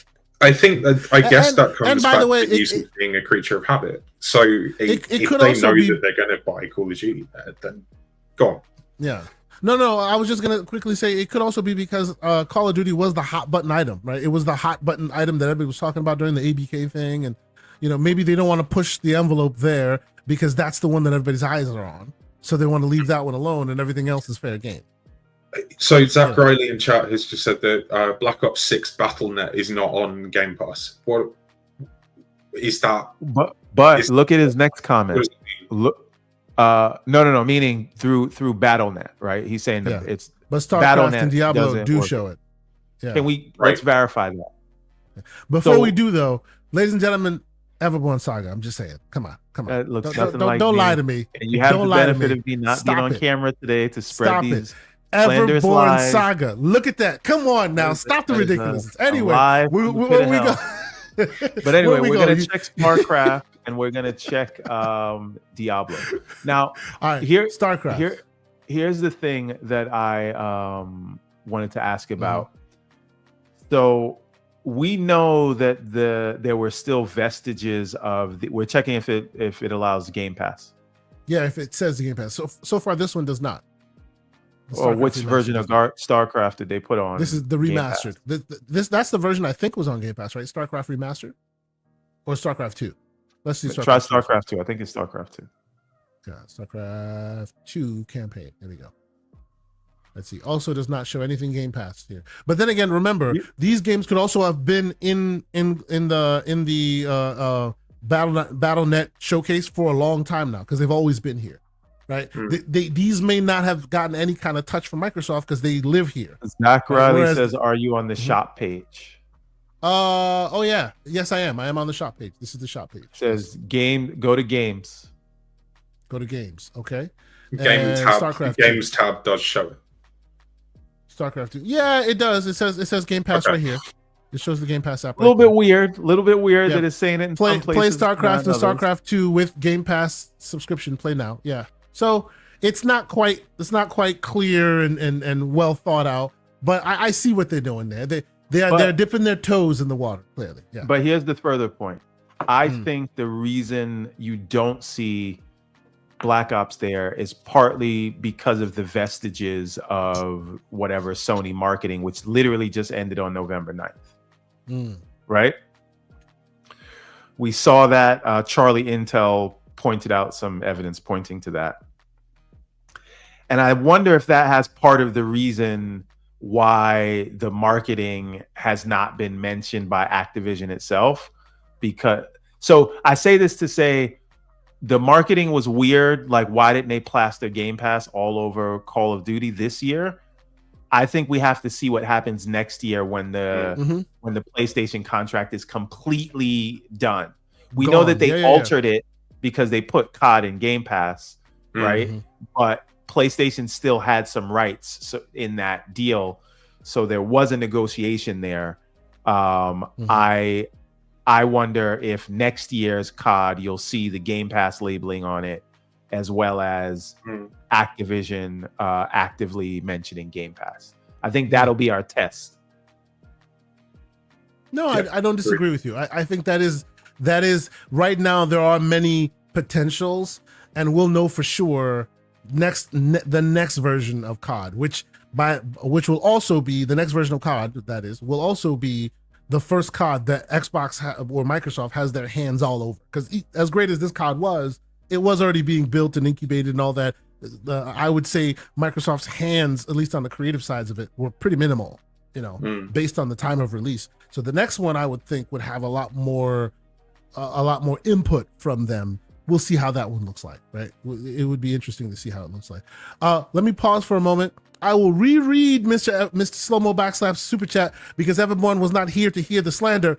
He released a super chat and he gave us $5 and he says, it makes more sense for Sonic to have a home than remasters / DLC expansions being considered God of the Year, but they're bending the rules so that Erdtree wins awards. What do you say to that? I heard it Saga? Twice the first time. And I'm going to ignore it. I just needed you to hear that. I just needed you to hear that. Sonic slander in there for no reason. And this is there's very good reason. This is a man who didn't even know Shadow's backstory, so I can't listen to anything Slow-Mo says about Sonic. See, and the fact that is your barometer of someone to be listened to is Shadow's backstory. That's a whole different conversation. Pragmatic Eagle. If you don't know who Maria is and what happened, I can't tell. Pragmatic Eagle, $5 super chat. He says, that's what we always say, Mr. Everborn Saga. You are the one who consistently says we think otherwise, and we think otherwise. It's a repeatable cycle. YW for your patronage, for the patronage. Thank you, sir. Thank you very much. Yes, he's taking you to task in the chat, sir. As he does, and I appreciate you. I don't get that. I don't understand. I can't be the only one on the show. Game of the Year. The Game of Year talk. Game Awards discussion. Got it. Yes. See, I can't be the only one that takes you to task. I need Pragmatic Eagle.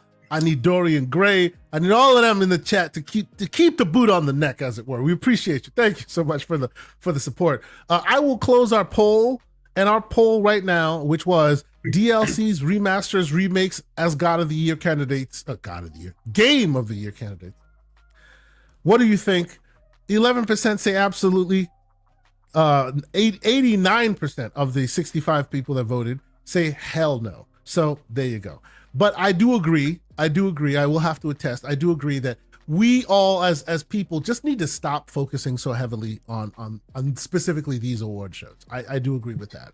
I think we should all start doing a better job of if we don't like it, let's focus on like you say, the DICE Awards or some other awards show that does spend their time on the merit, and then regulate the Keeleys to what it is, which is a great marketing show. And I can't wait to see what announcements are brought up, this year. By the way, I hear some killer announcements are coming out this year.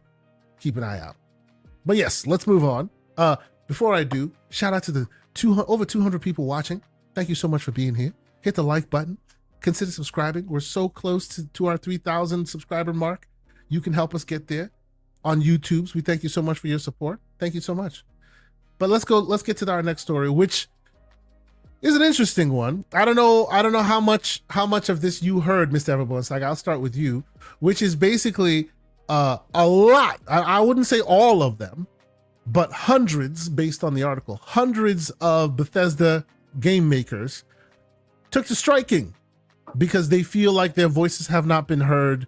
They feel like, the powers that be heard them and took the positive PR of them being allowed to unionize, but in the back rooms where actual conversations are being had, they are not being taken seriously. Did you catch wind of any of this, Everborn? I don't know if you've been paying attention here. Firstly, I think it's a good thing. This is the reason you have unions. Let them get a level playing field. This is what Microsoft invited when they were trying to close this deal. This is the contract they signed. So this is the process. I will say, though, having been a part of union negotiations in the past, the language is always fiery, and that is how you kind of get what you want. So like the truth is somewhere in between. The employer wants to pay the least. The employees want to make the most. The employees want some basic guidelines and promises to say the employer can't do whatever they want. And you got to use fiery language to get there, and then you meet in the middle somewhere. This is how this process works. And it's an ongoing thing, and they will do it again. We see Hollywood unions strike. We see writer strikes. We see school strikes. We see public transportation strikes. This is just part of it, right? Like, so let them go through it. Let them get things. And I don't care what happens with the company. Like, let the workers get what they need. What I do wonder, though, is this limited to like the QA workers and things like that, or the actual developers are part of this strike as well?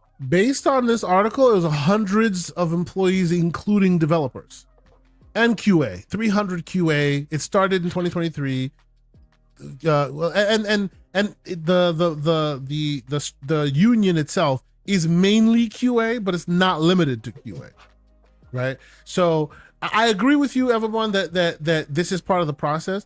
I just find it notable because, as we know, unions going on strike happens not at the beginning of the process, but in the middle, right? They sit down at the table. We're having this. We want this. You want that. We're negotiating, right?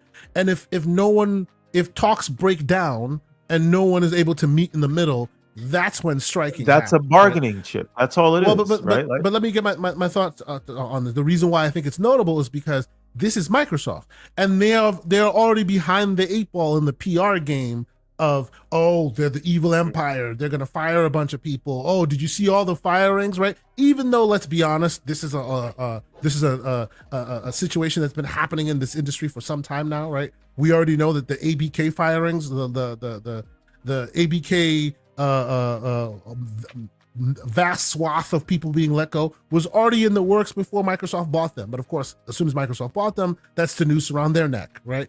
So I find it notable because I would think that Microsoft, of all companies, would be more susceptible to reaching a proper outcome so they can avoid this. Because this is once again another PR, pain point for them in the public. You know what I mean? It's almost becoming like the problems of the industry is all being shoved on them because they're always the one whose names are associated with either striking or letting firings, or you know what I mean? Like, I would think they would work harder to avoid this. What do you think? I disagree because that's just not how bargaining works. Because I'm telling you right now, if I'm a union boss, I'm like, you don't want this in the public, do you?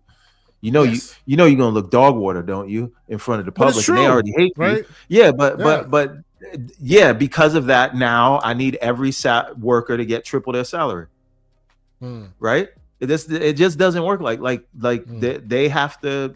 It's a negotiation, right? Like and by the way, you don't hear about unions striking in other gaming with other gaming publishers because other gaming publishers don't really have unions. Very cool. Right?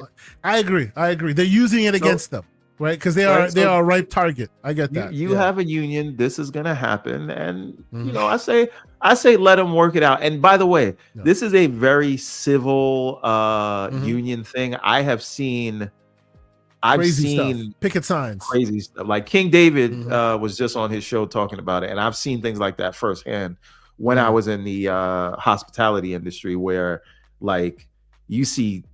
I don't know if you know what the term scab is when you're talking about union, right? People that will come in and do work even though everybody's supposed to be striking, right? Yep. I've seen fights break out. I've seen like this is not that, right? Yep. They're just negotiating for better stuff, and they should. And I don't think it's gonna get any crazier than that. And so let them go through the process.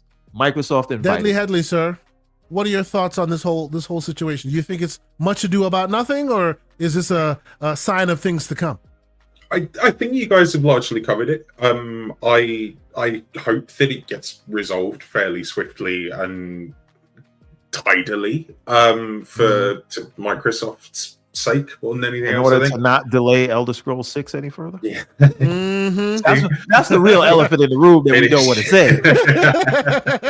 I think because people's livelihoods matter, but so does Elder Scrolls. I think you know, we've seen a lot of the games industry go through some really difficult times, both in terms of job losses or working conditions and crunch and all that sort of stuff. And it's really important that the people who make the stuff that we really like get to work under the conditions that they would prefer and get paid the salaries that are fair, so that they can support their lives and their families and do the jobs that they do. We do obviously have this problem of games costing more and more to make, and therefore everything is sort of getting stretched and squeezed, and it's difficult and sort of painful on all sides. I hope it gets resolved. That's kind of all I've got on it. No, I agree with you. I agree by and large with both sides of the house. And I agree with you, my Everborn, that this is just part and parcel of the process. I just find it interesting, and you may be right on that they know that their employer is behind the 8 ball as far as the PR game, so they're probably using it against them in a way to kind of get them to the negotiating table in a more serious way. And of course, Zach Riley points out correctly that this was only a day strike and it's already been resolved, right? It's just one of those things that you're just like, it's just one of those things you're just like, Microsoft, you want to do better with your people, because, they took all of these flowers for one of the biggest publishers in the world agreeing to a union. And now the first thing that you hear about it is you're getting slapped in the hand by the same union that you agreed to, We shall see. Let's all hope that this does not delay our favorite games. It is what it is. We will move swiftly along on that one. We don't want to spend too much time talking about that. On the table, a union is not doing. Yeah, it's not useful. That's right. Yeah, right. A union doesn't do anything unless that thing is on the table. Yeah. And if corporations don't at least try to push back, then they're gonna get to a place where they don't have a sustainable workforce, because it'll get crazy with the things that they'll ask for. Listen, you shoot for the stars, you land on the moon, you're still in space. That's how these negotiations. Yes, that's how these things work. Absolutely. Okay. Let's take a quick pause and divert. And I have a few other stories I want to talk about. But Mr. John Wolf, who's in the chat, salute to my great brother, Mr. John Wolf. He says he's been playing on his Xbox today, aka his PS5 Pro. And speaking of that, yes, Mr. Pig extraordinaire, he bought himself a PS5 Pro. Speaking of that, the PS5 Pro gets its first price cut, and Black Friday hasn't even started yet.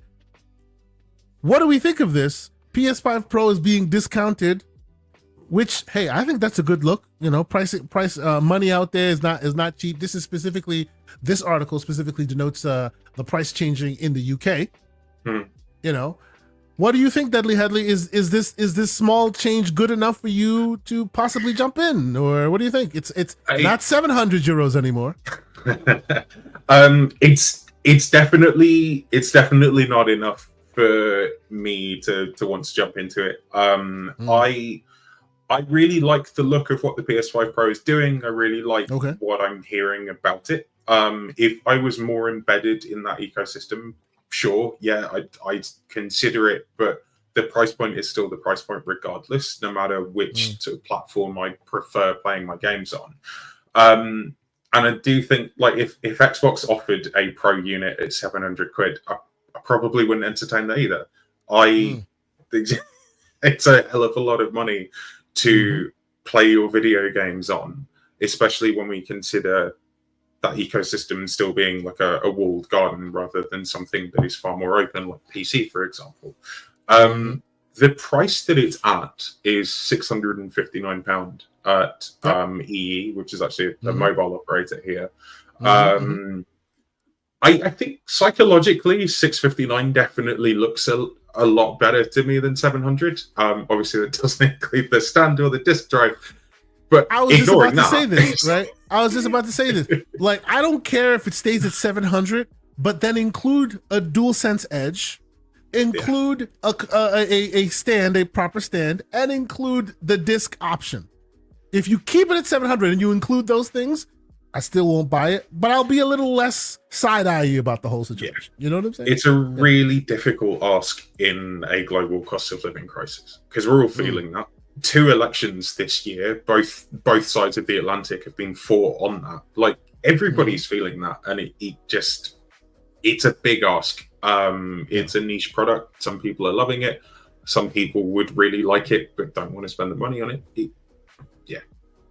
Yeah, it is what it is. Mr. Everborn Saga, sir, what are your thoughts? I know you're not.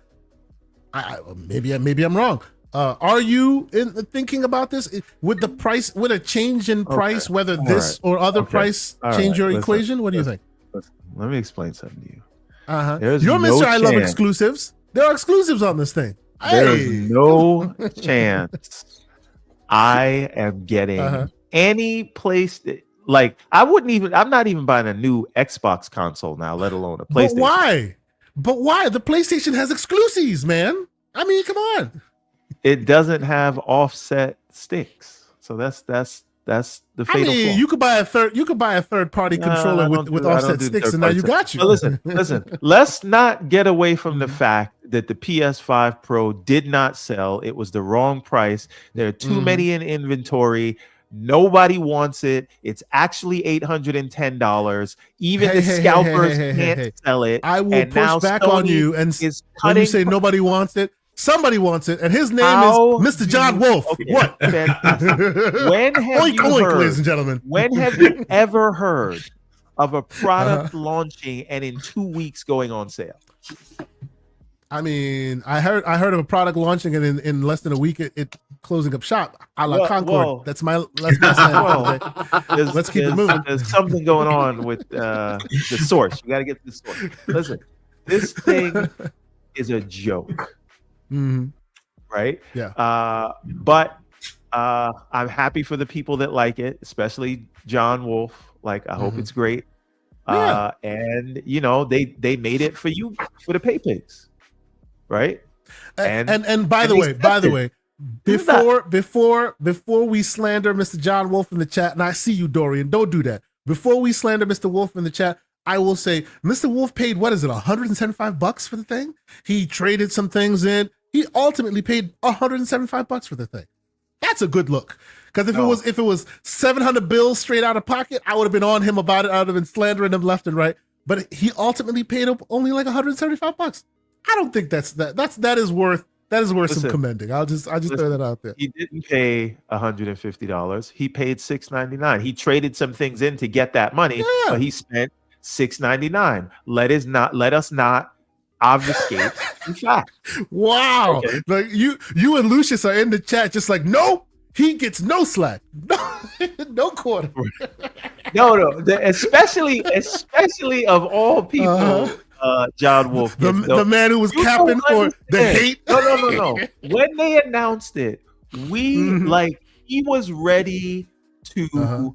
Like the pitchforks were in hand. He was ready to storm Sony headquarters and even blame Xbox for the reason that Sony just was not. John, I'm scared. trying. I'm trying to help you, man. John, I'm trying. These people will not let it. They won't let it happen.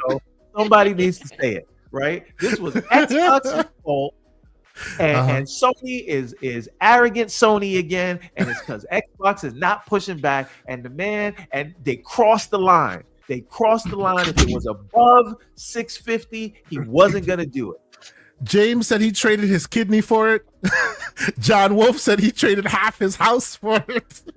So okay. He did all the hooting and hollering and all of that, and ended up buying the thing. So they priced it right because you bought it. Now, secondly, I am not one to talk.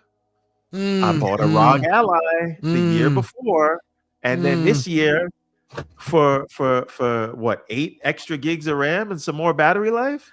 I said the man is known as Everborn Frivolous Purchase Saga for a reason. We're gonna keep it moving. It's fine. This is somebody who's going to pick up the Cybertruck next week. Okay, exactly. I have no position to pass any. You have no right to speak on it. Nope. Anything. Nope. No, you don't. No, I am just highlighting Mr. Wolf's hypocrisy. That's all I'm doing. But but don't kill the messenger. Okay. I will leave it there. It's cool. It's cool, B. It's fine. You know. It's also, good. and I want to be clear.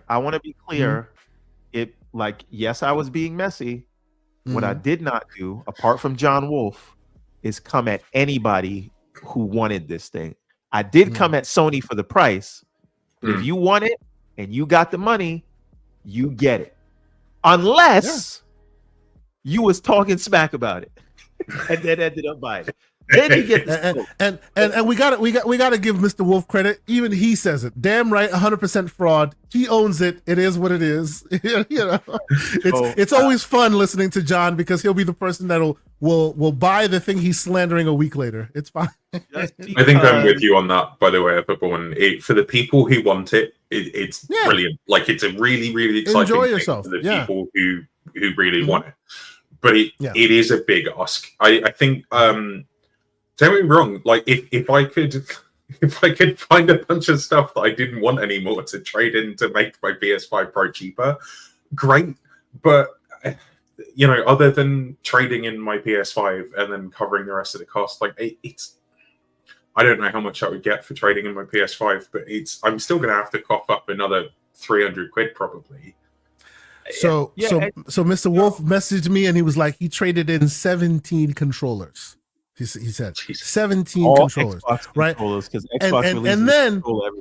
then I was like, how dare you, sir? 17 controllers? You crazy. What the hell is your problem? And then I looked around my office and realized I had 25 controllers just in eyesight, and I just shut the fuck up at that point. That's my one. It is what it is. What are we going to do? You know what I have got coming? And I could, maybe I keep that boxed for like 2-3 years and then try and flip that with the PS5. I've got a 30th anniversary edition. He said 11 controller. 11 controllers. Okay. So if we take I'll cut a massive Sony fan a sweet deal. Buy my 30th controller, my 30th anniversary controller off of me for about 250 quid in like a year and a half's time. We'll just assume that it's going to bump up in value by that much. Leave it in the box and it might be valuable like that. Yeah, that's what I'm thinking. There's man, I love the box art on that because it evokes the exact design from the nostalgia. Yes, it does. I don't want to open it, and I've never done that with a collectible before. I don't think I want to open it because it just looks great. You should keep it. I want to highlight something though. Now there was all of this talk about how the PS5 Pro is going to move units for GTA 6. because everybody's going to want to play the best possible way that they can. But the reality is you might want to play it on a PS5 Pro, but not everybody has $700. True. Right? And so it is entirely possible that on the high end, for the people that can afford it, the decision's made. You're going to get your PS5 Pro to play that game. But there are going to be a lot of people who just want to play the game and they want the cheapest way to get to that game. And that is where the Series S comes in. Let's add Stanley Buffington's comment in here. Thank you, Stanley, for being here. $5 super chat says PS5 Pro sold more than the PS4 Pro the first week in Japan. Let's wait until we know the full numbers. That is very interesting. Wait a minute, Stanley Buffington. That's a very prudent take, but I would take that take and I would raise you this take. Astrobot was in the UK in its first week was the best non-Mario named platformer in the last decade. How did that turn out? We can't really look at a single region to say in the first week to say that is indicative of I do think that number is still really notable though, because in the PS4 to PS4 Pro situation, they literally replaced the Pro replaced the base with the Pro from the price perspective. It was $499 for the Pro. That's why you got me, right? I had the OG PS4 and then I replaced it with the Pro because it was the same. Was it $399 for the Pro? $399. Oh yeah, you're right. It was $399. So because the original PlayStation 4 ended up dropping in price to meet that. That's right. And that didn't happen. Yeah. And this is so much more money in comparison to the previous gen when that was done. It will be interesting if that number still holds up. Like, because ultimately, what was it? 17% of the install base that ended up buying the PS4 Pro. It'll be interesting to see, how much of that number happens this time around. But that is an interesting stat. I did not know that was the case. That is super interesting. Okay. We'll leave the PS5 slander. It's not that interesting, but I agree with Stanley Buffington that we should wait to see what it looks like. That's right. That's right. Absolutely. That's the right take. So I will let's move into some Xbox talk, right? We have a lot of Xbox talk as y'all know, right? This is a podcast and all of that. But let's start at the beginning of all of these conversations. And actually, I think we should start with the extended footage of Indiana Jones. I'm sure that was one of the first pieces of news that they put out this week, which is that they put an extended deep dive into it. I think it was 15 minutes of more deep dive footage. I wonder if you guys have seen it. I wonder if this changes your mind on how this game will be or what it potentially will look like. Deadly Headley, sir, I will start with you. Did you watch this, and does this change your mind in any way for what is to come? I have not seen it, which is frustrating because I meant to, and I haven't watched it. But I think what I have heard about it is that it sort of reconfirms a lot of the discussion that was being had back when gameplay was first revealed in the developer direct, in it being more of a Machine Games-esque experience than Uncharted or Tomb Raider in first person. What are your thoughts and takeaways based on the extended look that we've had? Because obviously, like, this is new information that I'm gonna have to take in and react to, I think. Honestly, from what I've seen, and I've been lucky enough to get I got a chance to see some of the footage at Gamescom. I've been keeping an eye on this. The franchise, the Indiana Jones franchise, has a notable touch point for me. So I've been all in since day one. I will say it looks better than it's looked since I started, since its first showing.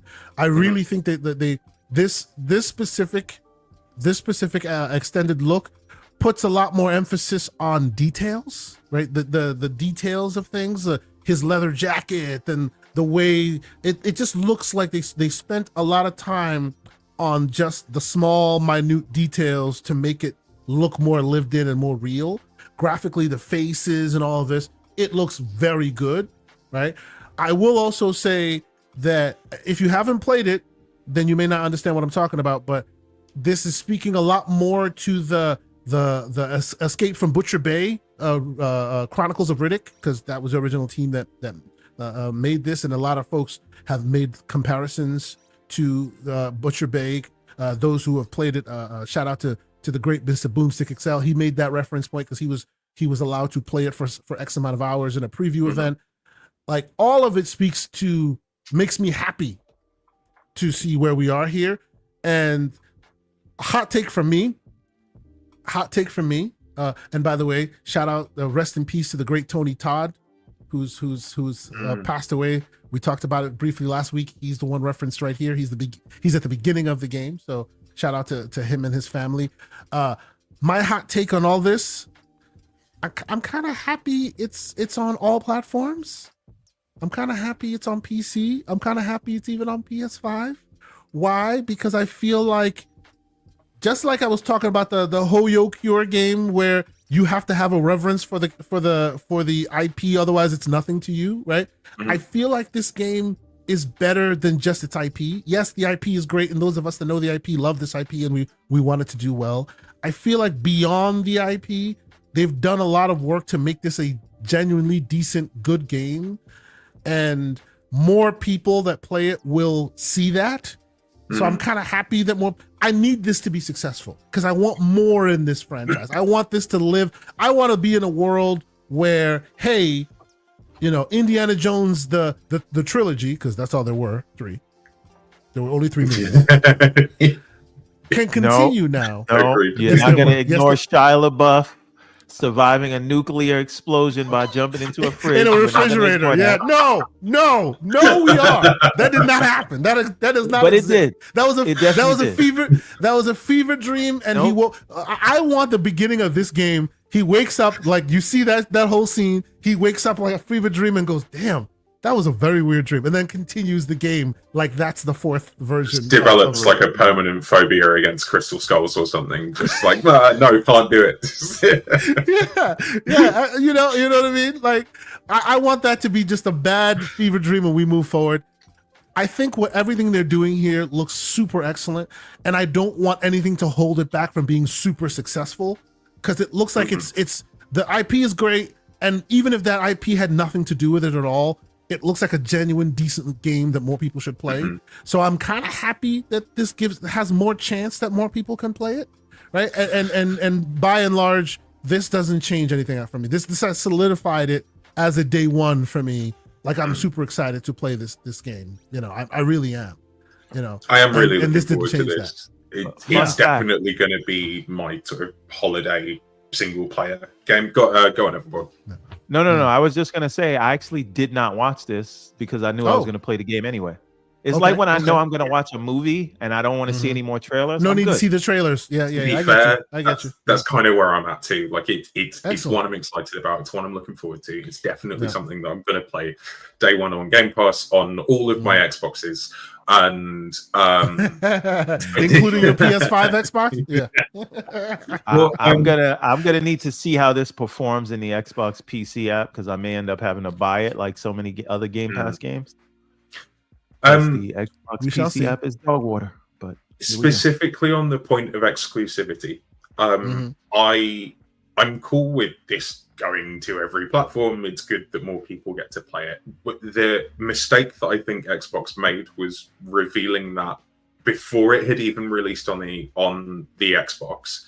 You need to give that its own space and its own time to shine, because when this comes out, eventually that discussion by the media, when they run out of actual content to generate for genuine clicks and interest, and they need to start putting their baity stuff out to meet their figures at the end of the month, because that's how it works, by the way, they will just start going, oh, it's going to be on PS5, and it will become the talking point that ends up sucking out the oxygen of the game that has been released on Xbox and should be given its own space and merit. I also think the way Jeff Keighley revealed it was awful.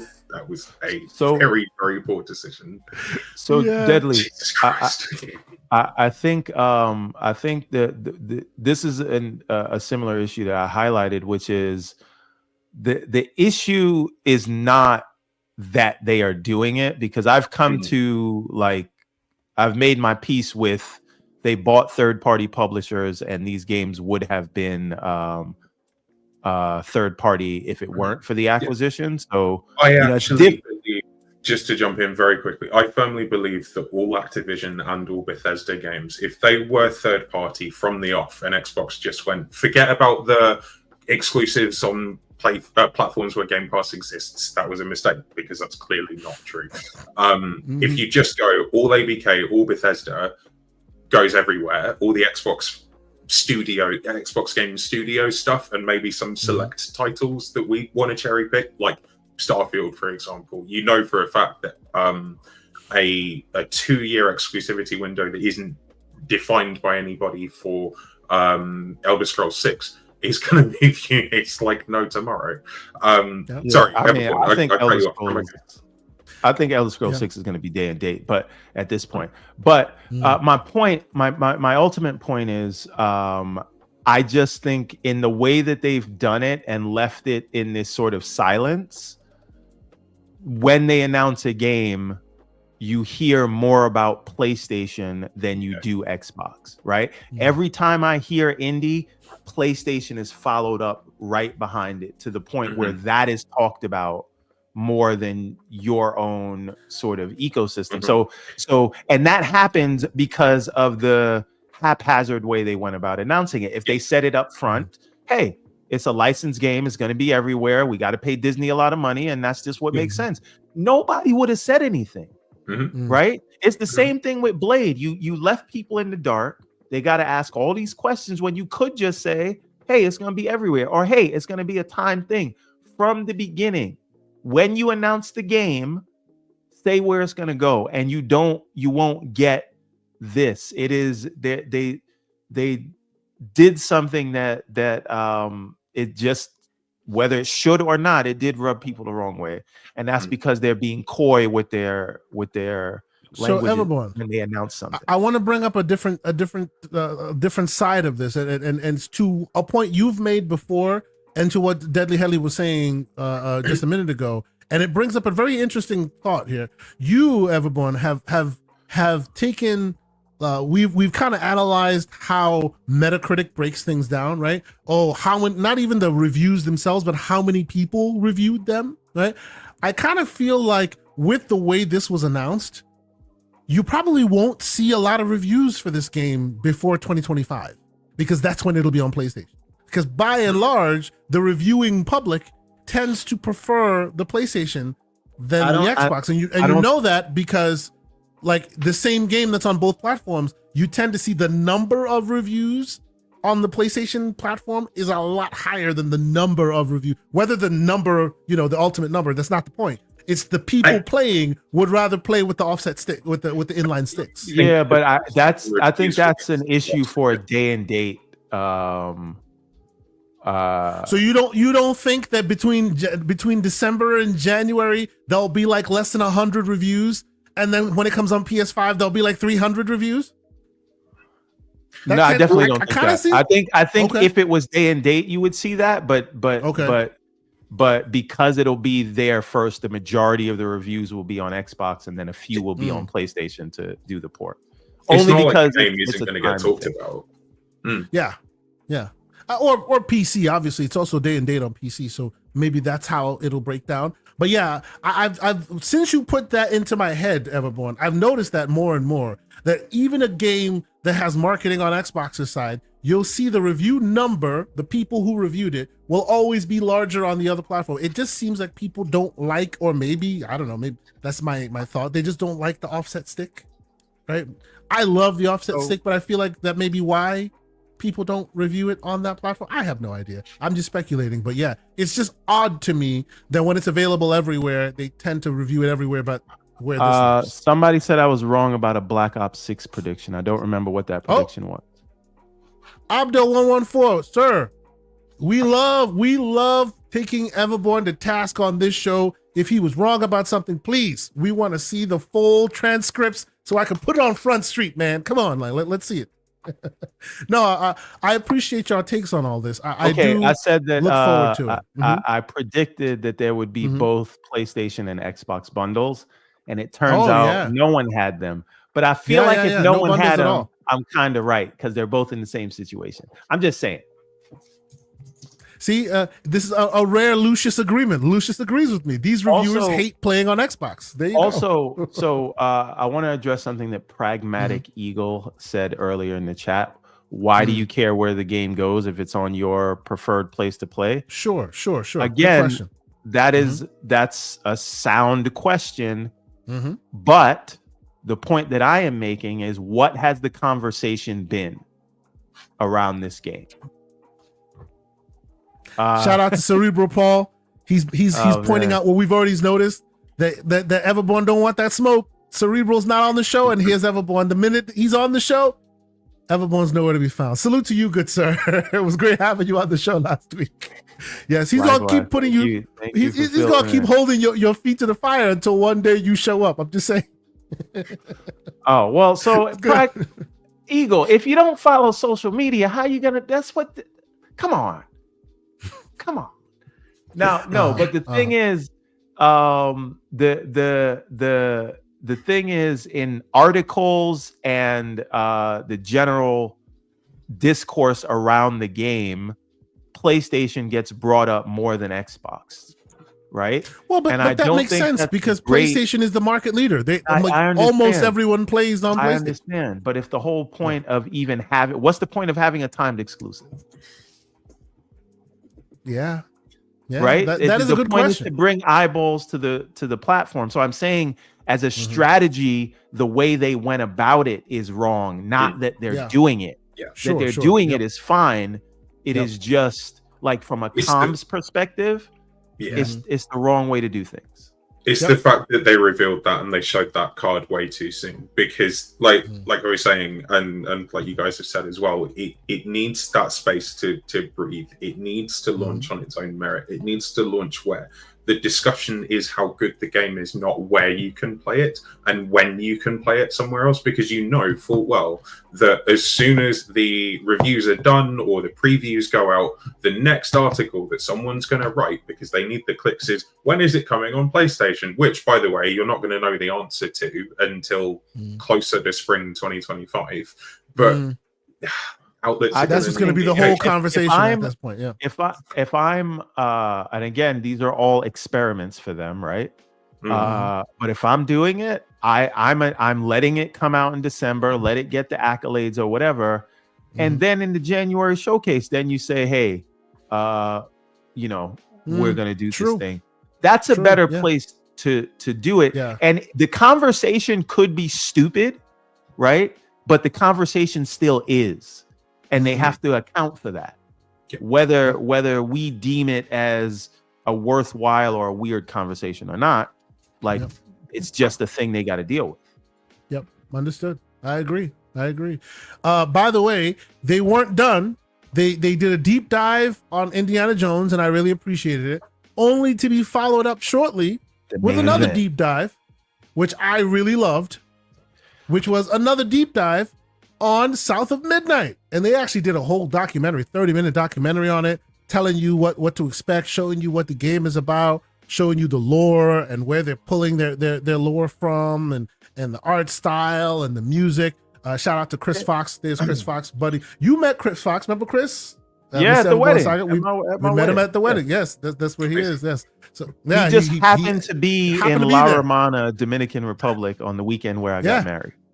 And quick weird story. So we're hanging out. We're going to the Everborn wedding. It's gonna be great, right? And I'm there with my kids, and I leave my kids at they have a like a clubhouse, right, where kids play and all of this. And then after the first day, I hanging out with wifey, left my daughter there. I come back and she's like, "Oh, I have somebody I need you to meet." My 7-year-old daughter. I have someone I need you to meet. I talked to them about your podcast. I'm like, excuse me, my 7-year-old daughter is my manager now. Like, what is going on? You're telling my what is going. Long story short, she introduced me to Chris Fox. That's awesome. My 7-year-old. And he has a great son, and him and my 7-year-old we're hitting it off great, and all of this. We had a great time. But yes, my 7-year-old daughter introduced me to Chris Fox, so it was amazing. And then of course it was a weird situation. It was really cool. But yes, shout out to South of Midnight. Now, I don't know. Have you? Yeah, go ahead. Yeah. I broke my rule because even though I knew I was getting this game, I watched this whole thing. You watched the documentary? Okay. Tell me, what do you think? Yeah. So firstly, you may not know Ahmad Best, but he is basically like, well, not basically, like he did the mocap for Jar Jar Binks in Star Wars. Yes. And he's done so much video game work. And motion capture work. I was gonna say that name sounds familiar, and then when you said Jar Jar Binks, yes, I know that name. Yes, continue. So the thing about this is it was the best direct that that they've ever done. I think that Microsoft has done. Right, I think this is better than the Starfield Direct. I think, but this wasn't really a direct. This was like an actual documentary. Yeah, but still, this is how you show off a game. True. Even yes. even the usual suspects, the people that kind of hate on everything, like they were on board with this. This just is like I did hear some DEI ridiculousness though. I have heard some DEI ridiculousness. Those people are always gonna, be whatever. But and Ahmad Best is like the Black Andy Serkis in terms of his mocap legacy, right? So the thing is, I just think a lot of times they've been guilty of showing things off, but not in their best light. And there were no Craig moments in this, right? This is just, you feel the vibe, you know exactly what they're going for, you know exactly what kind of game they're making. And that's before you get to the idea that they were kind of lacking this kind of game, the single player over the shoulder action adventure. Real quick, I will interject and say, see Donna Washington, storyteller. Yeah, she was the consultant they brought in to a Canadian studio to make sure that the lore they were telling and the world they were building and the people they were representing were best represented, because she is a historian in that world. She's a storyteller in that world and can inform them correctly. Consultants. Who knew? So, it actually makes the game better. I'm just saying. I'm sorry. I had to slip that in there real quick. Yeah. Continue. Wall Diggity says Starfield was better. Knock it off. I don't know if I'm not saying this is like going to be a better game than Starfield. I don't know. Sure. And they're two very different. I agree with you that this was a better put together documentary product than Starfield's one was to tell you about Starfield. This was to tell you a documentary about these people and their willingness and their drive to build this world for this game, and what they went through and why they did it. It was like, this can stand on its own as a historical touch point for this game, and it's not really a direct in that typical sense. I think this is better than a direct. Starfield's direct was more about showing people what to expect from the very intricate and broad gameplay loop that comes as part of that game. This being a single player game is more about the intricacy and the craft and the thought that's gone into making this as a piece of art, rather than showing how someone is going to play this game. Let me put it a different way. This was better than the Hellblade Direct, because we had 3 of those and I still didn't really know what the game was going to be until we got it. I'll give you that. But I love the final product that we got, but I really nobody knew what it was going to be until we finally got it in our hands. And it was just like, well, you should have expected it was going to be like the last one. Yeah, I should have, but what you showed me didn't tell me that. But anyway, this is not about Hellblade. This looks fantastic, and it got them a whole lot of new fans. And this format for showing off their games, I think, is the way to go. Like, it's a single hero product. It is not, when I say hero product, I mean it's the only thing in this direct. It's not like 3 other things that. Well, takes you away keep calling it a direct. I would push back and say they didn't even put direct branding on it. What did they call it? They just called it. A documentary, South of Midnight. The documentary. Okay, well, they need to do more documentaries like this. Yes. When they're introducing a new game, this is what you do. Yeah. Right. Directs are a different thing than what they did here. Yeah. Sure. But this reminds me it seems like they spent a lot more time with videographers and building a narrative as to build this documentary. They did this for itself rather than something they're going to continue doing. I think directs are directs. This reminds me of when Sony has a state of play that's focused on a single game, right? I think it's better, but my point is, this is what you do when, like, a lot of times you'll see the developers and they just look like talking heads, and you're like, shut up, show me the game. I did not feel that way here. When they were on location, when they're showing this concept art, at the way that they're showing the game and giving you long enough looks at it to know what you're getting. I'm just saying, this is a master class for Microsoft. I'm not speaking for anybody else. There's a master class for Microsoft's other studios on how to show off their games. When they finally show off Fable, I want a documentary. When they show off, when they get to Perfect Dark, and if Ever Wild ever comes out, this is how I want to see it. Yeah. Right? Yeah.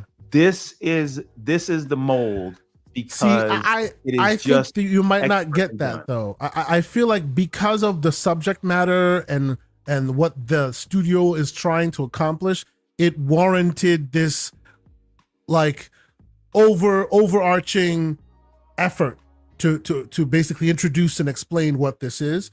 And those games that you're describing, and maybe Fable too, we'll see what Fable looks like, but it looks like, at least from my reading of the scenario, it looks like they use those directs to tell you, consumer, what this is about, right? Hey, this is what this is about.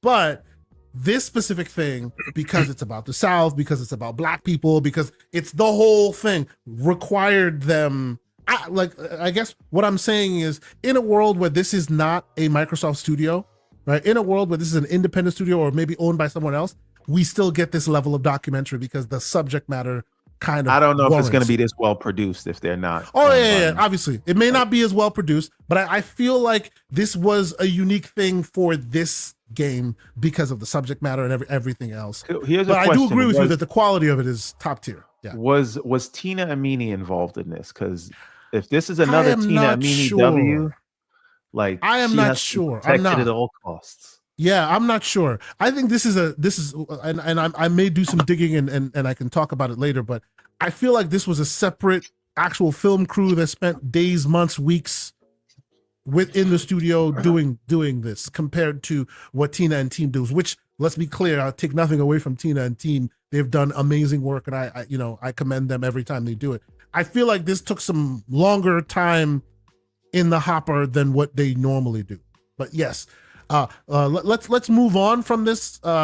If you haven't seen it, even if you're not a fan of the game, I would recommend you watch this, because I kind of feel like it fills in a lot of gaps. It talks to a lot of what developers do, because my first thought was, you're a studio out of Montreal. Why are you talking about, like, how can you really strike well and tell a Louisiana, a specifically like uniquely Louisianan African American story, right? Just like, how is it the Sucker Punch tells such a great Japanese story when they are not steeped in that lore, right? And this purports to tell you how that was accomplished, how it will be received.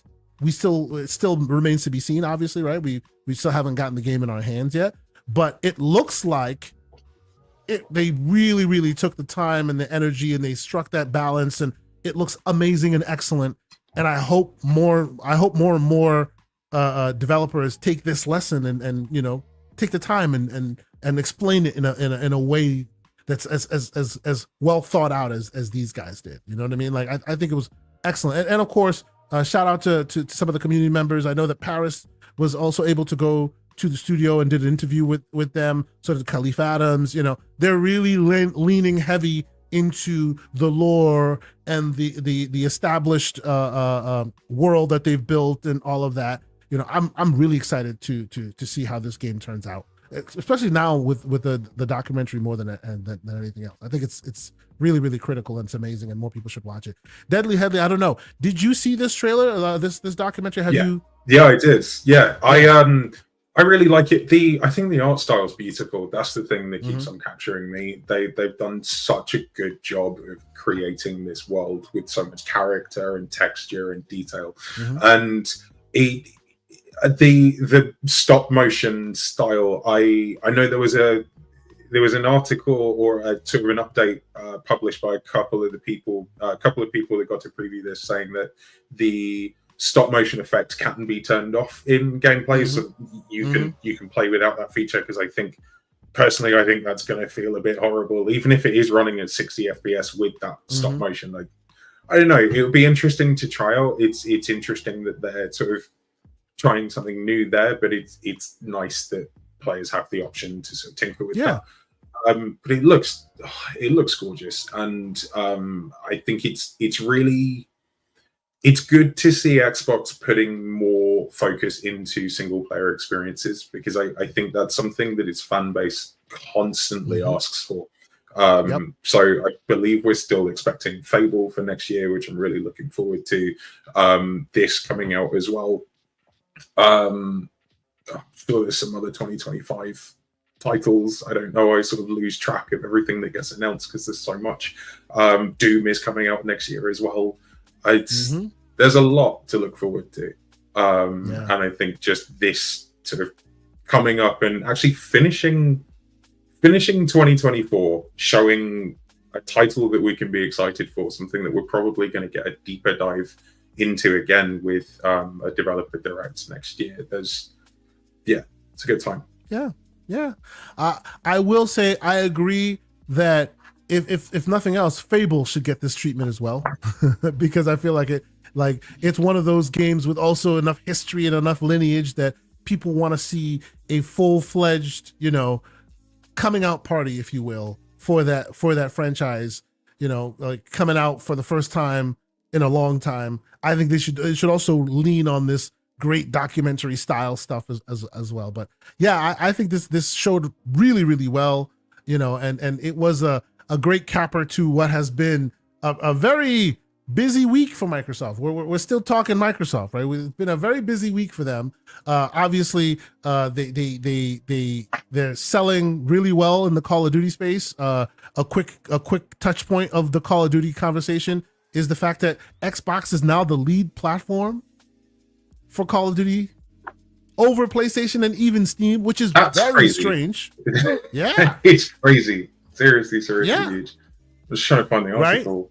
Right, it's kind of crazy. I was like, really? And when I first saw that, I was like, oh, maybe this has been it's hyperbole a little bit, but it's actually like if you read through it, Jez Corden is where they're referencing that touch point from, and Jez doesn't peddle in hyperbole, but still, it's an interesting idea. The fact that it's had such a presence on those platforms for so long, and by the numbers, it's looking like the Xbox is leading now. That's kind of notable. I will wait to see what those numbers look like from third parties eventually down the line when we see like proper numbers. But yeah, what do you think of this, Deadly Headley? Like the console and the ecosystem by and large is always talked about and looked at in a way that's like, oh yeah, it's dead, it's long in the tooth, people are not paying attention to it anymore, which I think is hilarious. But I tell you what, this is why I really like BlueSky, because there's none of that nonsense over there, and it's really easy to shut out and mute and block. It's not over there yet. For the moment. It is just bullshit and bollocks, because there are people genuinely, including Paris's favorite content creator, who will tell you that Xbox is dead. run by the trillion-dollar company with a 30 million plus user base.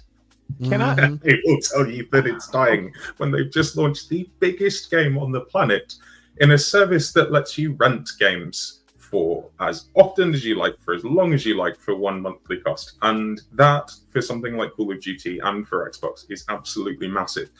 And I think it's really, really ridiculous when people start sort of trying to position it in a way that it kind of just isn't. Like, this is not the reality. Go on. I want to address something in the chat, right? Like, I get that people are mad at Xbox for their recent marketing commercial for whatever reason, but like that doesn't mean we have to throw common sense out of the window, right? Like, so now we're saying, because you're mad at Xbox, you don't believe the numbers that they were the number one platform. What did we think was going to happen? Xbox is a shooter box. That's what a lot of people play on it. A lot of people get Xboxes just to play COD, and now it's in a service that has upwards of 30 million people. Of course, it would have the most, or it would go up. Let me read something, since we don't believe numbers, right? Unless they're also lying to Matt Piscatella. Call of Duty HQ continued its strong engagement pace. 55% of active Xbox Series users engaged in the game. That's 55% of the people on Xbox Series consoles, however many you believe are out there. Are they on their fridge? On the toaster? And the thing is, this is how the goalpost gets moved. The goalpost always gets moved. There's always a reason. Right, you have data in your face, you just say, I don't believe the data. Right? Yeah, exactly. That's what it comes down to. And here's the thing, like, you know full well that this stuff is fueled by the console war rather than looking at the two platforms objectively in terms of what they're doing and understanding what their different business models are. Because Phil Spencer himself has said in multiple interviews, we're not trying to out Sony. We're not doing that anymore. It doesn't work. The only people that care about that console war are literally people on Twitter and YouTube and weirdos in chats. And it's not the reality of the gaming industry. I think when Xbox is talking about its platform and the growth of this sort of ecosystem that it's building, it's going to have to count users in every corner where it offers that ecosystem. Of course it does. The other reality that Microsoft is dealing with right now is that people don't just play on console. I've played Call of Duty on my Amazon Fire Stick, Xbox upstairs. I haven't tried playing on this my Xbox yet with my Call of Duty. Yeah, that's right. I know. Like, we can say this semi-facetiously, and sort of we will get into the ad campaign. And let's transition into that as well. Like, while we're having this conversation, before we do, essentially, this conversation boils down to a group of people who are willing to acknowledge the fact that Xbox is an ecosystem, not just a console, and a group of people who only care about the console war and where games are published. One discussion is bullshit and nonsense and playground crap, and the other stuff is reality and pragmatism and how business works. And I'm really tired of having the stupid one. So go ahead. I believe it's a little bit more nuanced than I get where you're coming from, but I do believe it's a little bit more nuanced than that. But I will say, I'm just speaking to the numbers. 38% of PS5 active players in that month. So if you turned on your PlayStation in the month, 38% of you played Call of Duty. And if you turned on Xbox Series that month, 55% of you in the US. And the thing to think about that is the US is Xbox's strongest market. And while they may be outsold 2-1 in other regions, that is not the case. They are neck and neck in the United States. Here, yes. So this it's easily provable, like what they're saying in terms of console or whatever. Like, so we can say the ad is stupid, and there are reasons behind saying that, And we can say we don't like certain strategies or messaging, and we can say we don't like endpoints. But I don't think that we can say we don't believe those numbers because Xbox put out an ad. That's a bridge too far for me, is what I'm saying. I agree. I think it's righteous that people, obviously, right? A lot of folks have found that the ecosystem now warrants,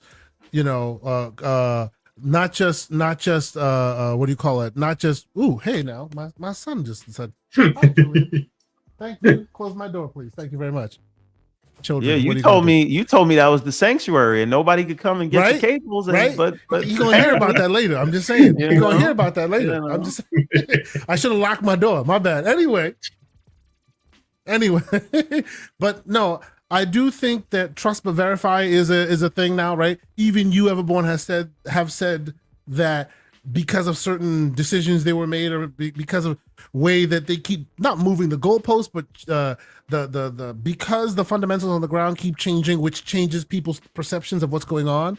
Now people have a harder time going along with what is said, right? Because hey, this is what it is now. Well, let's wait a week. That right? is where that's breeding distrust. Is where I will give in the chat.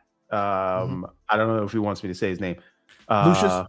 Yes. I just said I don't know if you want me to say his name. That's why I will give him the point. When they are not clear on their messaging and they go back and forth and change the definitions of what people mean about things, you have to question everything. My thing is, once you have the data in front of you from a reputable source, at that point, we can't say I'm mad at you, so I don't believe it. But I do agree that because their messaging has been so wishy-washy and they've straight up lied in other occasions, that no, you can't trust them as far as you can see them. So we need to verify the things that they are saying. I do agree with that.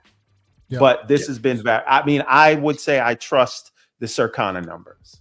Okay. If we're taking this as gospel, it's not surprising at all, because this is really where the leverage that Call of Duty has in a service like Game Pass, because I think it's fair to say that Microsoft are pretty comfortable with the percentage of people who are, they're always going to want more, but the vast majority of what I'm trying to say is the vast majority of their Game Pass users are on console, because it is the easiest way to access Game Pass. It's the most efficient way. It's the most convenient way to access games on Game Pass.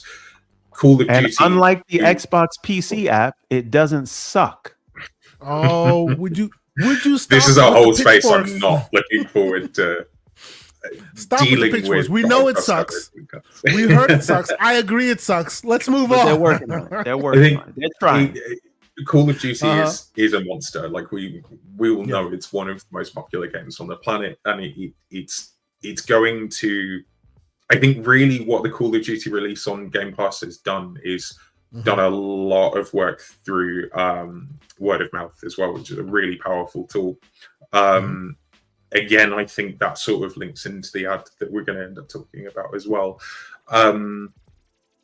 It's not surprising, it's positive, but I think, like you were saying, everyone, actually the important number is really how many people, and we probably won't be privy to information this precise, but it would be interesting to know things like once people have had their fill of Call of Duty, do they start moving on to other content? What content do they start moving on to? Or do they drop their Game Pass subscription? Because the challenge, the reason why Call of Duty is really important in something like Game Pass is because it's a tentpole franchise that everybody, like, it's one of the most, if not the most well-known gaming franchise. You stick that in something like Game Pass, it's going to draw people in because there's that easy recognition and there's that very simple to understand value proposition. Where Microsoft needs to really help Game Pass shine is to keep that content pipeline up and make sure that they're constantly stacking the deck with content that keeps people there.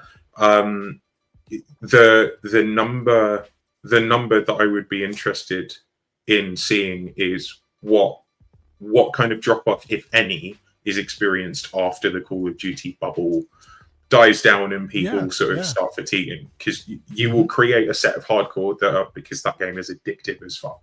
You will get some people who just go, yeah, I'm just going to play this indefinitely. But you will get people that will want to sample other things. And if they don't sample the games that they like, they might be inclined to leave. And that's the challenge that Microsoft has going forward with this. Shout out to the 260 plus folks watching from all the various platforms. Thank you for being here. Hit the like button on YouTube if you have an opportunity to. Let folks know we're here. Consider subscribing. We're trying to hit 3,000 subs before the end of the year. Tough call, I know. Tough haul. We're trying. You can help us get there. We appreciate you. Before we get back to the news proper, before we get into it, the chat has been on fire. I've been caching some of these gems to be used in a little bit. First and foremost, Mr. Infinite Umbra showed up saying, "Hey man, I hear Mr. Everborn Saga called out the Chicago pizza. Yes, I did. Now we have to have an East Coast Midwest pizza off." Oh boy, I'm looking forward to that, man. That is. He wants to have a pizza off. That's brilliant. And by the way, today Dorian Gray is my spirit animal. He's just going hard in the chat. Pause.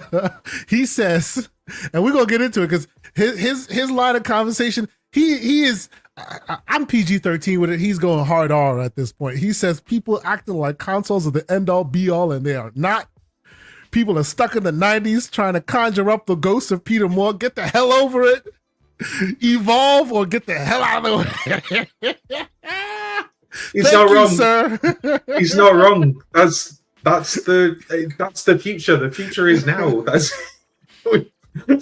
Lucius is right. Hard R does make Lucius, something very calm different. down, We'll stick sir. with it. Calm down. I was not talking about that hard R. You know what I'm saying. Calm down. Anyway, let us let us move further. Let us move further down this conversational line. Because and all of this came from the interview that he said, and we'll put all this together. Phil Spencer's talking about handhelds, and it's basically been officialized, but it's years away. We shall see. He's talking about there will still be consoles, right? Even though many folks are very much in questioning that idea because, hey, if you're putting your games everywhere, won't the day come where consoles aren't necessary? Will it be just 4? Hey, he says there will definitely be future consoles. Then, of course, here's where here's where taking him at his word becomes a questionable thing, right? Like because we've already had this conversation. So I guess I'll let you change. There you go. I'll let you start with that, Everborn Saga. Business on the ground could change. He says that there will be more consoles. He says they're working on handhelds, right? That's what he says. He says that all of that, which I don't know. I'm more likely to believe the man. I also agree that the realities on the ground changes, right? There's a reason why your console started at a price and then they increased it or whatever. Even PlayStation has been susceptible to that, right? But what are your thoughts here, right? He came out, did a full court press all over the place, and these are some of the things he's talking about. Talking about the handhelds, talking about the information he wanted out in the world. Yes. Now, one thing I find interesting is the outlets that he's going to talk to are not the same that he normally would. Like this is Bloomberg, this is Rolling Stones, he did talk to the guy that does the game files. I can't remember his name, which he's releasing in a few parts. So I did find that I did find that interesting, but I did notice that he was specifically seeding the idea of letting everyone know we're doing a handheld, right? I also and don't forget these are the same interviews that brought about the idea of no red lines, which is also turned right crazy because this is what they wanted to get the idea out there. Because this, if you've paid attention to Microsoft for any amount of time, this is how they do things, right? They're seeding the idea in people's head, let it foment, let people get used to it, and then make your official announcement to hopefully mitigate some of the backlash that they'll get when they change things, because people ultimately don't like change. That is the Microsoft way. And that is why he talks to all three of these. outlets, because if they don't pick up the Rolling Stones article, they'll definitely pick up the Bloomberg article. And if they don't get that, then they'll get the game files, right? So, you know, I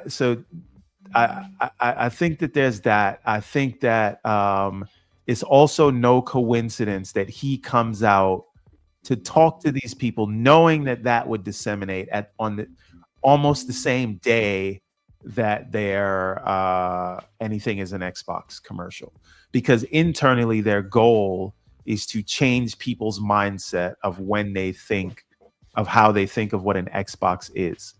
I would only like to say, why? Right? If you know that people think of Xbox as a console, you know, you could just pick another name for something and let people continue to think of Xbox as a console. I mean, right? I can tell you why. Go ahead, Deadly Headley. Yeah, go ahead. I can tell you why. So, for anybody who doesn't know, by the way, I am a creative professional in my big boy job. More specifically, I am a digital designer working in advertising. I have worked for some of the largest brands in the world and still do today. I have been in the advertising field for over 6 years, and I understand exactly what Microsoft is trying to do here, which is actually the reason why I reached out to Kay, because I wanted to be able to come at this subject with from a space that was genuinely informed. First of all, I think it's really important to contextualize that this advert is not aimed at us at all. Like, it's just not. We already know exactly what Microsoft offers. We already know exactly what Xbox offers, exactly what Game Pass offers. I can demonstrate that right now. So the problem, I wrote some notes because professional podcast. The problem that I think we can all accept here is that the general public does not know what Game Pass is. That has been the overall talking point that I think everyone in the podcast space has sort of said, look, Microsoft needs to figure out what the messaging is, what the marketing approach is.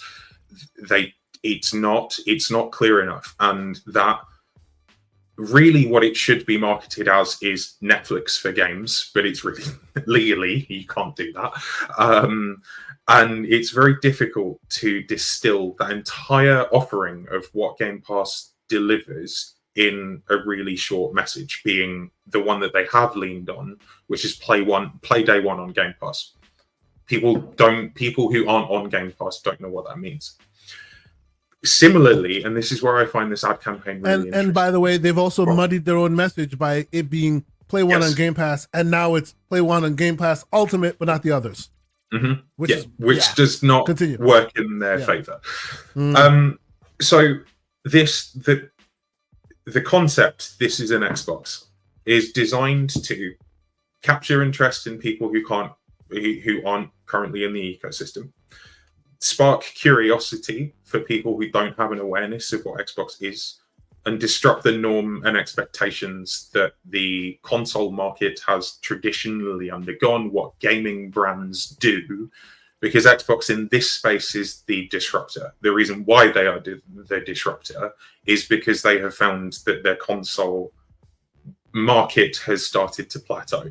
As Phil Spencer rightly pointed out over a year ago in an interview with Kind of Funny, part of the reason why their console sales have plateaued is because people embedded themselves in digital ecosystems. They picked one, they stuck with it, and that's largely all the console war is, which it's just who plays where, and one is inevitably, as two things always competing, three things in this case if we include the Switch, it's always a popularity contest, and that is all the console war is. It's a popularity contest. And Xbox has gone, we don't need to play that because we can actually offer our service offering in different ways. When we go back to the question, or we go back to the statement, this is an Xbox, what this does is rightly confuse the user, and it creates more questions than it does answers. We know the answer for what turns a phone into an Xbox. How does your phone become an Xbox? Okay, or Everborn, either of you. No, sorry, I was on mute. Yes. No, like you get the Xbox app. The app. Like Xbox is absolutely. an app. That's the message. Or in this case, Game Pass. Game Pass is the Game offer. Pass, Game yes. Pass is the That's right. answer. What Xbox has been trying to do is tell people what Game Pass is, and it doesn't work because it doesn't sink in, because people don't have attention spans anymore, and it's too nuanced and too complicated in offering, and you can't legally call it Netflix but video games. Yep. So what this does is this encourages the user to go and find out more about it, and that is the way that disruptive marketing campaign is going to start sparking interest in people who don't have any form of contact with the Xbox ecosystem. That's how you grow the ecosystem. That's the thing that they need to. So what you're saying is they're putting questions in your mind, unknowing user, so that you then go investigate with those keywords they've placed in your mind. Yeah. So when you start looking at this is an Xbox, when you start going, okay, I've seen these people on this advert using their phone, using their laptop, using their browser, accessing these games.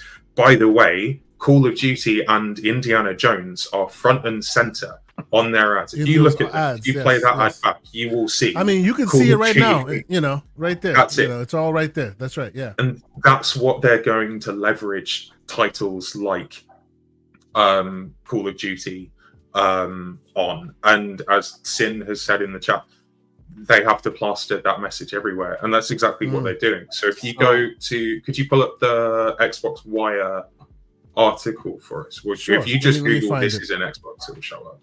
I'll find it right now. Yep. So that's the reason why.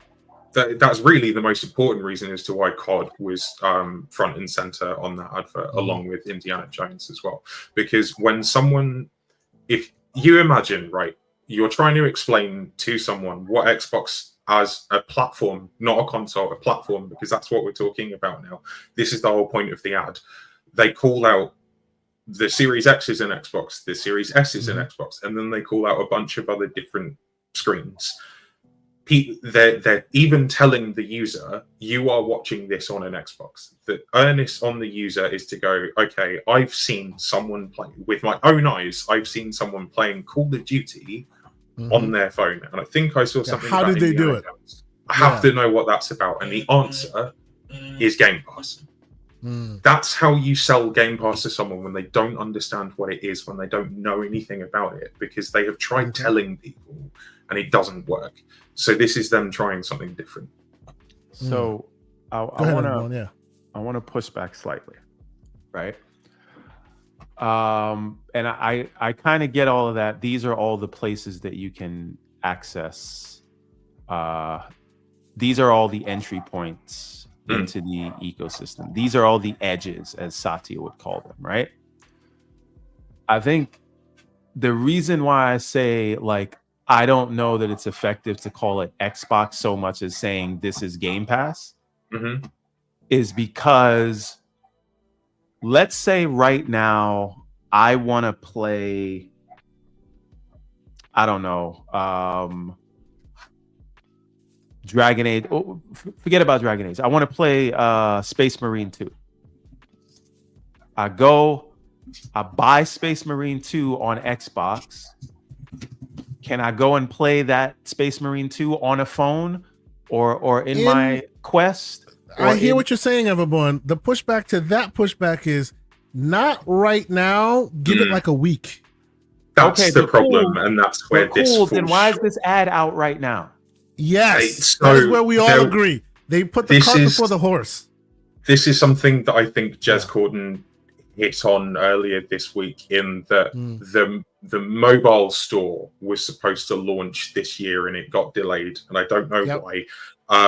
But yeah, you're right. In effect, they are putting the cart before the horse. But I think to answer the question as to why they're not saying this is Game Pass and they're saying this is Xbox, is because out of the two, people know what Xbox is. At very least, they know it's a gaming brand. They don't necessarily know what it offers or why you would pick it over a different platform.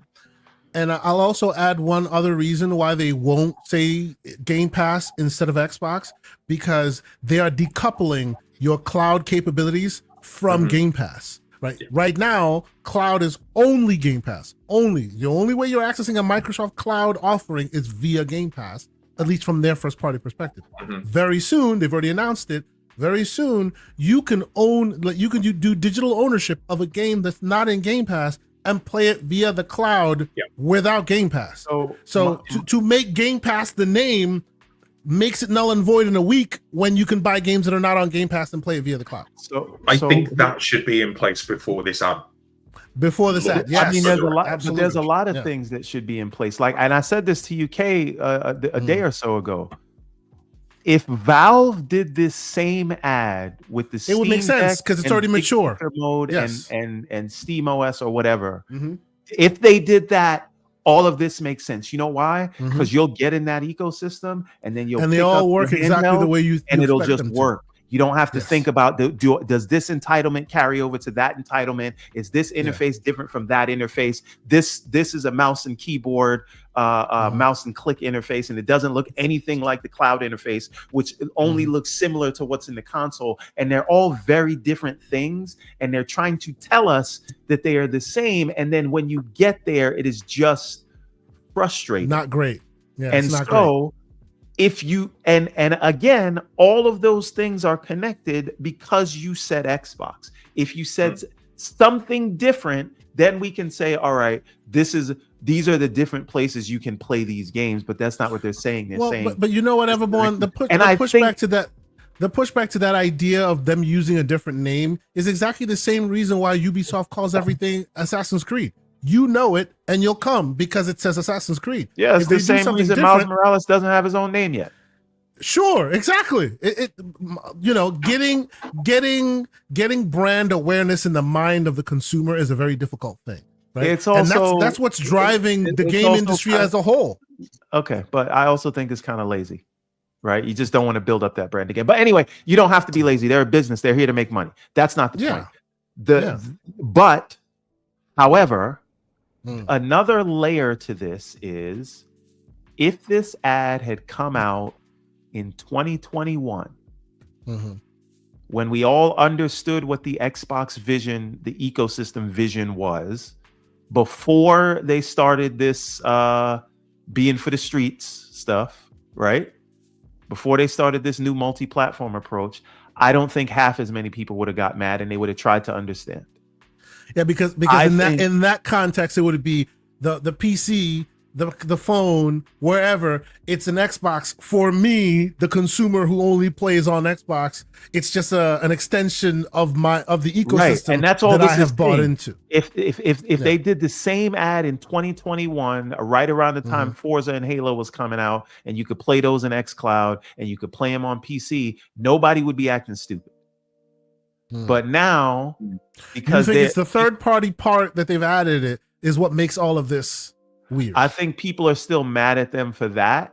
And so when they see this, they don't want to give them the benefit of doubt for what they're trying to say. So I appreciate you bringing that up, that people are still, and by people, I'm assuming you're meaning the hardcore because they're the only ones that care enough to be mad. Right? No, because I've seen a lot of like people who don't even like Xbox making fun of this and pretending to be. Well, but come on, people who don't like Xbox tend to like the other guys, right? They are hardcore in one way or another. Okay, hold on, wait a minute. Jez was also confused by this. He didn't like it.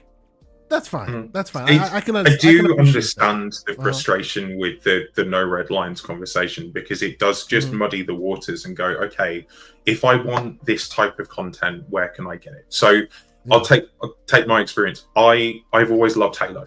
Halo is the reason why I still play on Xbox because it's the one IP that I cannot walk away from. If that launches on PlayStation, it does reduce the amount of reason that I would need to buy a PlayStation. And I completely understand why some people would get super mad about that. I actually put out a video on my channel, which you should go and check out, which basically talks about what would happen if PlayStation or Xbox put Halo on PlayStation. And does it involve nuclear missiles? And no, no, it doesn't. But I think this sure? sort of goes back to it goes back to something that I sort of alluded to earlier. I'm a big believer in the gateway drug strategy. I don't think if you put all Xbox games everywhere, you massively reduce the reason to own an Xbox console outside of it being the value box, which Everborn, I know was something that you rightfully brought up on Gaz's show a couple of weeks ago. They can't just become the value box. They have to have those tentpole titles that keep people coming to the ecosystem, which Can I think... tell the people why? Yeah, go for it. Because when you do that, when all you can sell people on is value, people will have the same enthusiasm about you that they have about their local Dollar Tree. Right? You that is not the way. People need to feel some level of prestige and so can I push back to that thought? That you're here. Can I push back to that thought real quick? Sure. I hear you on the Dollar Tree comparison. I do, but my reason for looking at Dollar Tree the way I look at Dollar Tree is because everything in there is $1, and most of that stuff is crap. Well, hold on. Most of the stuff that you buy there is crap that won't last you long at all, right? Because it's $1. Even if it's seen as a value box, which we've established, that's why you're saying it's not necessarily a good thing. I can hear what you're saying there. But what if what's being offered in that Dollar Tree is Call of Duty and Indiana Jones? That's the thing. The content itself is prestige. Just because it's offered at a value, like I honestly think that the Dollar Tree would be the greatest store on earth if you walk in there, everything's $1 and what you're getting is top tier, top quality crap. The problem is it's $1 and the stuff in there is crap.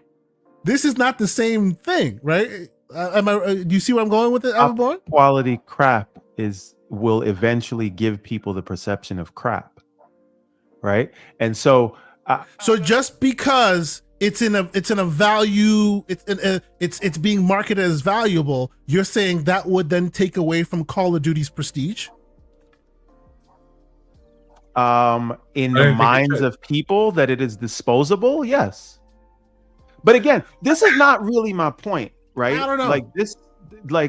Again, I am only trying to say value is not the only thing you should sell people on. And I would argue that when people go to Netflix, it is not because of value. It's not because of the 7,000 movies that most of them they're not going to watch.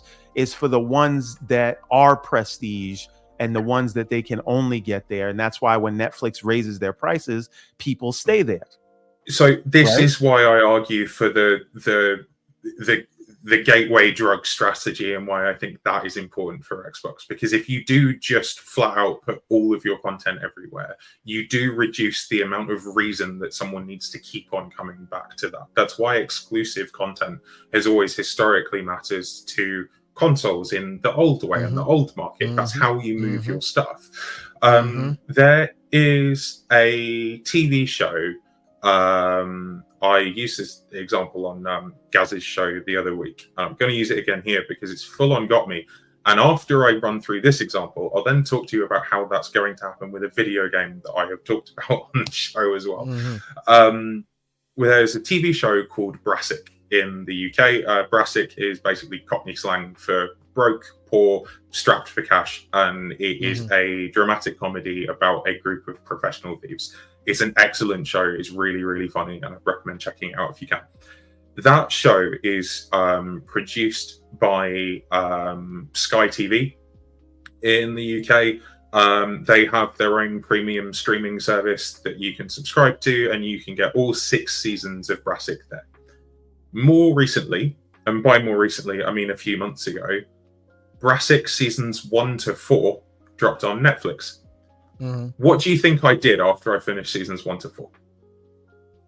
I signed up to Now TV and I got seasons 5 and 6 because I needed to get the rest of that show. I can say the same about Death Stranding. So Death Stranding surprisingly launched on Xbox. None of us really expected it. We're all pretty happy about it. I said earlier in this show, I'm really looking forward to Death Stranding 2. I'm more inclined to go and buy Death Stranding 2 day one on PlayStation because I played the first one somewhere else. That is the gateway drug strategy. And I think if Xbox is going to put an IP like Halo on PlayStation, you can't just put every Halo game on PlayStation, because eventually people are going to run out of reasons to keep on going back to the Xbox ecosystem if Halo is the thing that they really like.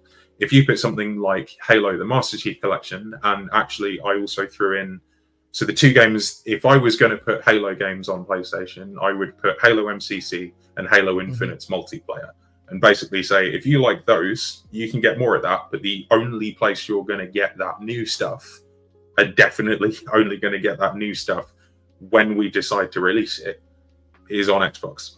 That is how I see the gateway drug strategy working when you're trying to make sure that people aren't walking away from your ecosystem entirely. See, Tonya Morris in the chat has the Game Pass is not an exclusive. It's exclusive to the Xbox ecosystem. That's the thing that they're selling you. That's the thing that they want you in on. That is the, like Everborn said, the value proposition. But that value proposition has to come with unique content, or it stops being valuable. I agree with almost everything you've said there. Let me add a piece to this puzzle, right? And I've asked this question in many forums, and I will ask it here, and I will genuinely ask that our audience give us their takes on it, because I feel like it's a simple question, but not a lot of people think in that way. And I'll ask, and I'll bring it to you, Deadly Headley. What is the business model of Sony and Microsoft, Sony and Xbox, right? And it's a dumb question I ask, but there's a reason I ask it. Are they in the business of selling hardware, or are they in the business of selling software? Right, and I think both are in question, both, just in different flavors, different ratios. Yes. See, and I'll tell you what I mean by that, and then I'll read the super chat real quick, and then we'll get some takes on this. I believe that they are in a previous world, in a previous universe, I was a musician, right? I studied music theory. I play many instruments. I used to write music. I go into the studio and my buddy's already there. They're already producing whatever, and I come and I'll write lyrics and this and that, right? I consider a jam session with you, man. That'd be awesome. It'd be awesome. It's been a million years. It's been a million years, but I would love to do that. I consider my blank piece of paper when the melody is created, when it's ready to go. I put my headphones on, I listen to it, and it speaks to me, and then I do what I do, right? If it's not available, when I moved to the States, I no longer had my crew with me, right? If it's not available, if I'm not available, I'm not able to have my blank piece of paper, which is the created melody. Guess what I have to do then? I have to do my own production work. So my office, my PC turns into a studio, and now I'm building tracks. After I'm done, I'm like, I'm done. But it facilitates me to be able to do what I want to do, right? In the same way, and this is my belief, and I want all the pushback, but I want nuanced replies, so maybe it informs my thinking or corrects me a bit. In the way that I believe that for years now, up until now, console makers, specifically console makers, Xbox, PlayStation, Nintendo to a lesser degree, have seen this exact same thing. Consoles are a means to an end. They are not here to sell you consoles. They are not in the console selling business. It is a necessary evil to then sell you what they really want to sell you, which is the games, right? And that's how it's always been, because they couldn't just sell you games from day one. In day one, you didn't have the hardware to be able to run those games. Day one, there was no ecosystem to allow for that. So consoles it just didn't want to focus on PC, but I hear what you're saying. Sure, but PC, as you know, until recently, had its own issues. Know what I'm saying? No, but on PC, it has its own issues, right? They want anyone and everyone to just be able to buy those games. And until recently, and even still, PC requires a certain learning curve before you get in, right? Even now, consoles, the learning curve is this. I know people who talk a lot about how many buttons. There's too many buttons, right? They're always trying to make the ability to sell you a PC, to sell you a game as easy peasy as humanly possible, like as humanly possible. So before it was, we'll build you this bespoke piece of hardware that all it does is you put in your disc and now you're playing the game. and now we get to sell you games, right? And that meant, and I call it a necessary evil, because that meant costing them money to get you into the ecosystem, right? Nintendo, to a lesser degree, went, you know what? After GameCube, we've learned our lesson. We're gonna sell you the equivalent technology of a piece of toast, and then we're just gonna rely on our creative developers to make that toast shine. So every time we sell you the toast, we're making money, and then when we sell you the game, we're making money as well. The others don't do that, because if they did, you, me, everybody else would go, where's the ray tracing? Where's the puddles? I want to see pores, right? Xbox and PlayStation have already made their bed in that way, right? So to me, it's always been a means to an end.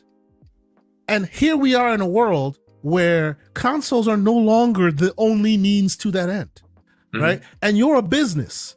Your business is to make money as much as possible, not to be altruistic, not to be, oh, well, we know that you want it this way, so we're going to continue to give you this. No, we want to make money. We want to make money and make it as much as possible without spending the most possible, right? And so now today is the most convenient stepping stone into their subscription service. It's a super important part of their ecosystem.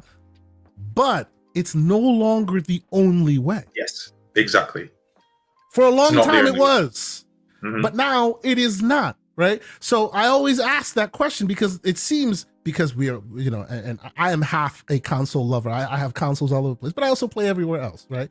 I feel like console players get it's far less slanderous, but I kind of agree with Dorian in that way, where it's like, you think that this is the only delivery method, so you must be at the top of every conversation, you must be at the head of every table. No, you are no longer the only means to that end, right? They are here to sell games. That's their priority. If they could feed the games to your veins without a single piece of hardware, they would, right? And that's actually why I think PCs is such a growing market, because it's all of a sudden they're now in a world where, hey, we don't have to worry about your hardware. We don't have to R&D your hardware. We can just sell you this game and you'll bring your own hardware that doesn't cost us money. Hell yeah, Steam, please, right? Like, they don't need to bleed money in order to sell their thing to you. Let me ask you a question, Kay. Please. How much of an effort are they making to improve their PC offerings? I know where you're going with that. And I will actually push back and say they are making strides left and right. They just don't seem to know how to do it just quite yet. Okay. They are making strides. Every week there's a new update. Every week there's a new update. They're making it better and better. It's just not fast enough, in my humble opinion. It's not fast enough. Can I ask what you two would like to see out of a Xbox on PC experience? Because I don't really know what you guys are doing. Let me take that, and I'll let everyone continue down that line. Real quick, right off the top, for me, for my use case, right? I've lived in everything as an Xbox for a long time. I've lived there for years now. They're now they're putting words to it. I was born in the darkness. You guys just co-opted it. You know what I'm saying? Like, this has been my Xbox for a long time. I just have to make shift to make it an Xbox, right?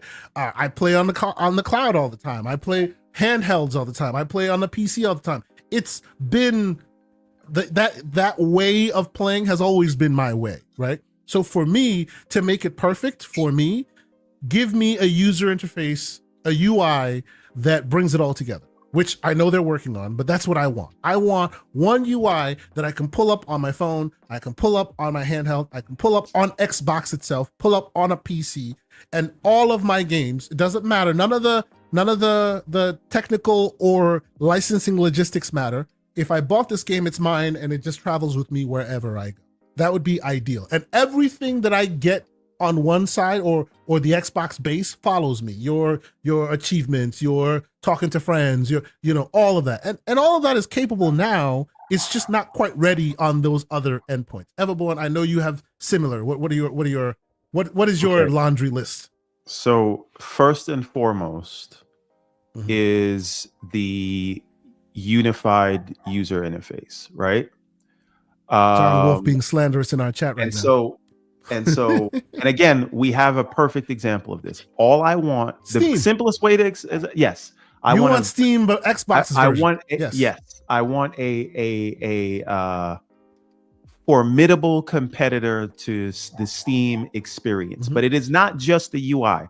The UI, what Steam does with big picture mode and what they have on the Steam Deck, that is part of it, right? That makes me feel like no matter what screen I'm playing on, I know I'm playing in Steam, right? I'd like to feel that whether I'm playing in the cloud, whether I'm playing on the TV, whether I'm playing on a handheld device, whether I'm connecting a controller to my phone, whether I'm gaming at my desk, right? That and again, this exists today, but that is only part of it. The bigger part is the entitlements, right? So I want to know that when I buy a game, I don't have to think of whether Microsoft acquired another publisher and made it play anywhere. I want to know that every game that I buy, I know will work across all of the hardware that I have, so long as the hardware is powerful enough. Right? But you know that's not possible 100%, right? You do know that, right? Like and that's beyond Microsoft's own control. You know that, right? Why is that my problem? If it's happening someplace else, whether it's your problem or not, it's just. But he's asking what I want from them, right? No, I get that. Because my first thought when you said that was like Take-Two to this very day. You can't record footage from what do you call it? What's that game that's being remade by Remedy? God damn it, not Red Dead. They're remaking it right now. You said Remedy. Sorry, Remedy. Yeah, Max Payne 3. You can't to this day right now go on your Xbox. You can't record footage. Why? Because Take-Two long ago, at some point said, "Nah, fam, they shouldn't be allowed to do that." And Microsoft can't do damn thing about it. I'm going to answer that the same way Phil answered a question about why did you just release 4 games that only play on PC? That's an anomaly. Okay. Yeah. Okay. So the point is, right? If you want to really sell this ecosystem idea, it cannot be incumbent upon the player to figure out which licensing deals you have. True, right? Most definitely. Yes. Like I need to be able to go to the cloud. I need to be able to go and have the confidence that when I buy a game in one place, my saves are going to track, and then I can play it on the other devices that you are literally telling me are Xboxes. Yep. Absolutely. That's really important now going forward, because stuff like that could very quickly undo the hard work that this app is trying to do. Which is why this ad should not have been released yet. I agree. Sort your UI thing so it always feels like you're in the same place, but most importantly, sort your entitlement issues. And this might be pie in the sky, right? But I would like to say, if you cannot get, dual entitlement like ex post facto, right? What I would like for them to do going forward is find a way, licensing wise, to say we'll allow you to run your console game library on PC through hypervisor emulation, however they want to do it, but in a legal way. Right? So that even if you can't get the PC license, you can still say, I bought Halo 2 or whatever. I bought some game 10 years ago. I can just play it on this device, this handheld. That is what I want. Because the funniest thing is, I am 1,000% on board with the hardware agnostic. Yeah, me too. Always have been.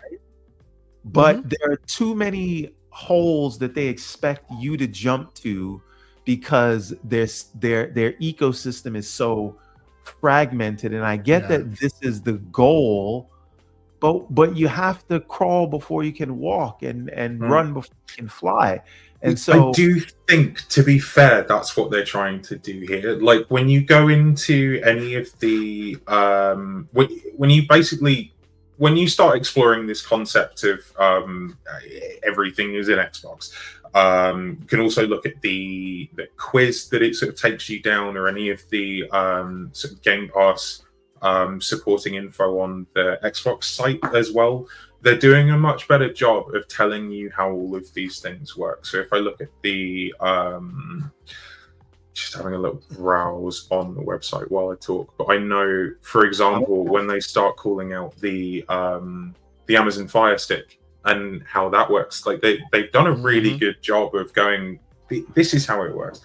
It's also worth, I think, like really, we talk about this at quite a granular level because we understand it. We understand the differences, and we frustratingly want those differences to be as clear to other people as they are to us, so that less people have those teething issues with understanding them and navigating them. But I think it is worth noting that the majority of normies who don't know anything about Xbox are going to see this ad, see that Call of Duty can be played on a phone, can be played anywhere, which was also the other point of the ad. Yes, there are stipulations like how good your 5G network is. While they're doing that ad at the bottom, the white small print. Of course it does. Did a lot of heavy lifting. Heavy lifting. Right, like how many things did they say in this where they had to put the asterisk next to what they were saying? A lot of heavy lifting in the small print. That's right. The goal of the ad, which I do think it does, is just tell people where else they can play Xbox games, whether they are exclusively on Xbox or otherwise. They are all games provided by Xbox via Game Pass. I think especially the Amazon Fire Stick, which I think I saw was now at the lowest price that it's ever been before Black Friday. I can see that being marketed with, well, it was marketed with Xbox controllers back when the Xbox app first launched. I think this campaign really is the start of Xbox's direction towards resolving the marketing troubles that we in this space have talked about for some time. But you know what? It's not just going to happen in one campaign. This will go on. There will be more granular versions of this message to sell. The only thing though is that this is where I unfortunately have to agree with Everborn Saga. You know, it's always terrible when I have to, but I have to in this instance, which is at the end of the day, all that is well and good, but you must wait for your technology team to tell you it's time before the marketing team gets full court press. Because as soon as you do that, people go, oh, it is? You go there, and it is with a bunch of caveats. And first, it's good here. You go there, and it's right. That is one thing, and we've accused them of that even in the ABK conversations, where it's like you did it, you bought it, and now you're not waiting. You're putting the cart before the horse and changing the paradigm of what everyone knows. You know, you're trying to be an app before people are used to the world of there being an app. Right? You're building Cortana before and then depreciating Cortana before the brain comes out, a la Copilot. Right? This is something they do constantly. They have these great ideas that we know will happen, right? And then it didn't work, and then they depreciate it, or they change it, and then 2 years later everyone's doing exactly what they were supposed to do, but they put their cart before the horse and it didn't work. This instance is exactly the same way, right? So all of this is perfect, but the app has to work better. The PC app has to work better. You have to enable the ability to buy your Xbox games via cloud and be playable via cloud, separated from Game Pass, before you start calling your phone an Xbox. By the way, Phil said that's about to happen, but he also said that a year ago. Right? So true. So, and I just want to take you down a user journey, right? Everborn, we'll just call him EB, right? EB is a 20-year Xbox fan, and he's all on board with the ecosystem vision. So much so that he says, "Let me get one of these handhelds.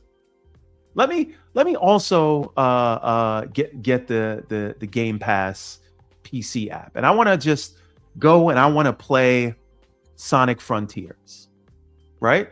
I get Sonic Frontiers, and I'm thinking it'll be just like Halo or Starfield. I'll pick it up, and it'll work, right? It'll work. I'll play the game on the TV on the Xbox. Did you read the back of the box that told you that it's play anywhere? Okay, you see what I'm talking about? That is the problem, right? So here's the thing. So I get Sonic Frontiers, I play it. It's not their fault that you assumed that the game was co-op, even though it didn't say co-op on the box. Let me finish the user story, right? So I go and I want to play it on the PC and the handheld, and I can't. Wait a minute. Then we come to Elden Ring, right? All these screens are in Xbox. I wanted to play Shadow of the Erdtree, but now I'm primarily playing on the PC, which I'm told is an Xbox. I beat the game. I'm an Elden Lord on Xbox. From Software is too lazy to do crossplay. So if I want to play on PC now, I gotta go start a whole new character, and there's no way I'm doing that, right? And so and then Diablo had cross play, but it didn't have cross buy, right? That Diablo one, that is completely their fault, like completely their fault. So again, I got that was crazy. Where I said, if I'm going to buy a game and I want it to work across all these screens, my handheld, my device that's connected to the TV, my PC in my office, is better for me, who was sold on the ecosystem idea by Xbox. It is better for me to just go get it on Steam. To go to Steam, guess what? Because they've already gotten it working today. It works. Yes. The saves are there. It's a unified interface, and this is the problem. And Steam didn't run this ad. Xbox did. That is the issue. So the Black John says you could remote play. Just a thought. Yeah, but I can also do that on Steam. Right? No, but I guess what he's saying is you could remote play, and then your same saves will be everywhere you are via remote play. I understand, but I can remote play on my phone. I don't say my phone is a PC. I don't say my phone is Steam. Yeah, true. So true. Shout out to Mr. There's levels to this. Mr. Doc Dark in the chat. What's going on, brother? He says, Everborn, I literally said the same thing. So I'm putting the inflection on it as he would. Listen, Dark, I may or may not have stole those bars from you, but don't worry. No, I've been saying this for a while. But listen, you end up in the same place. He says send him the link. But the whole point that I'm trying to make is it is actually a great ad. The problem I agree. Yeah. If you buy into it, they're gonna frustrate customers, is what I believe. Yep. And that's the issue. No. Look. He says that is where yes, that is where you and I completely agree. I wholeheartedly think that the ad is great. I think the idea, some console folks are very focused on it having to stay console focused, and I think that is short-sighted. As Dorian said, and I agree with him, evolve or die. Like, you know what I mean? It's an evolution. This is what it is. But where you and I and Doc Dark and all of us, I think, really, really can agree is don't put the cart before the horse, man. Don't market to me that it's everywhere and then I go there and it's not ready yet. That's BS. That's not what we want. So if that means you have to wait, then wait with the marketing, get it right, and then start the marketing. Right now, you're just like, oh yeah, eventually it'll get there. Not everybody will want to continue to try until it gets there. They'll try it, they'll say you were wrong, and then they'll never try it again. And I think it is sort of foolhardy to primarily focus on the console, right? This is not about the console for me. This is about if you want to be about that life, then be about it. If you want to be about it, that's right. Wholeheartedly, be about it. You can't have it both ways and expect people to just say, "Oh, well, I guess they're still figuring it out a decade later." Yeah. So, I don't know. No. I'm just an old. Yes, I know. Look, a lot of us are old and grumpy with this conversation, no doubt. Because the thing is this: if someone else is doing this in the market, you don't have a lot of excuses. Now, no one is doing Game Pass in the market, not in the way that they are. So when they try new things with that to me is understandable. Yeah. But when you're pitching this ecosystem thing and you have clear examples of other people doing it, you really have no excuse. You need to be better than the incumbent at that point. True. Real quick, we're gonna jump into it. Let me catch up on a quick super chat, and then we'll move on to the next part of this conversation. BT Maverick 707 $10 super chat. What's going on, good brother? He says the pricing for someone that only wants to play on a cell phone / Fire Stick for xCloud isn't there yet either. $20 for only cloud sub these days is crazy. Yes, absolutely. They need a cloud tier only price. Absolutely. And I'll even go one step further and say they need a cloud tier only price that has curated content that works well with the debilitated experience that the cloud is today. You don't put Call of Duty on there when you know there'll be latency up the yin yang. Put 2D shooters, put Vampire Survivors. No, I don't you can think play so. that whole game. I think you put everything. I think you need a cloud tier that you can buy your games and play everything. Anyway, we got somebody in the green room, man. Let's go. We do. Ladies and gentlemen, because there's levels to this, we bring on Doc Dark. What's going on, brother? Welcome. Gentlemen, thank you so much for letting me on. Oh my God. I'm sitting on my couch. I got you guys on my big screen. I'm doing something with my YouTube, setting some playlists and stuff. And then I hear Everborn talking. Listen, Everborn, you're too nice. You're too nice, Everborn. Go ahead, say it. You hear Everborn stealing your bars. Go ahead. No, he's articulating it in a very nice, calm voice, which sometimes is more receptive to people. I'm gonna tell you right now, what Xbox is doing is great for us gamers, but it is a gamble. This doesn't mean it's going to succeed for them, because Everborn is a small sample size. I'm a small sample size of what many people will do when they switch over to PC and see how Steam works with devices that we already have, like the Asus ROG Ally and stuff like that. I will never buy a game on an Xbox again unless Xbox makes a PC console type of hybrid type of console. But I will never do that. I will buy all my games on Steam, because whenever I upgrade my hardware, my game's going to be upgraded with me. I never have to wait for a remake or a remaster or anything like that. And it has opened up my eyes. I feel like my work here is done. I need to beyond my talk. It's beautiful. I'm done. Yeah. Xbox is the one that pushed me over there, right? You understand? When I moved over to PC, I moved over with Game Pass in mind. Guys, I'm literally wasting money rebuying my library. I can't even make sense of it. But here's the thing. You understand what I'm saying?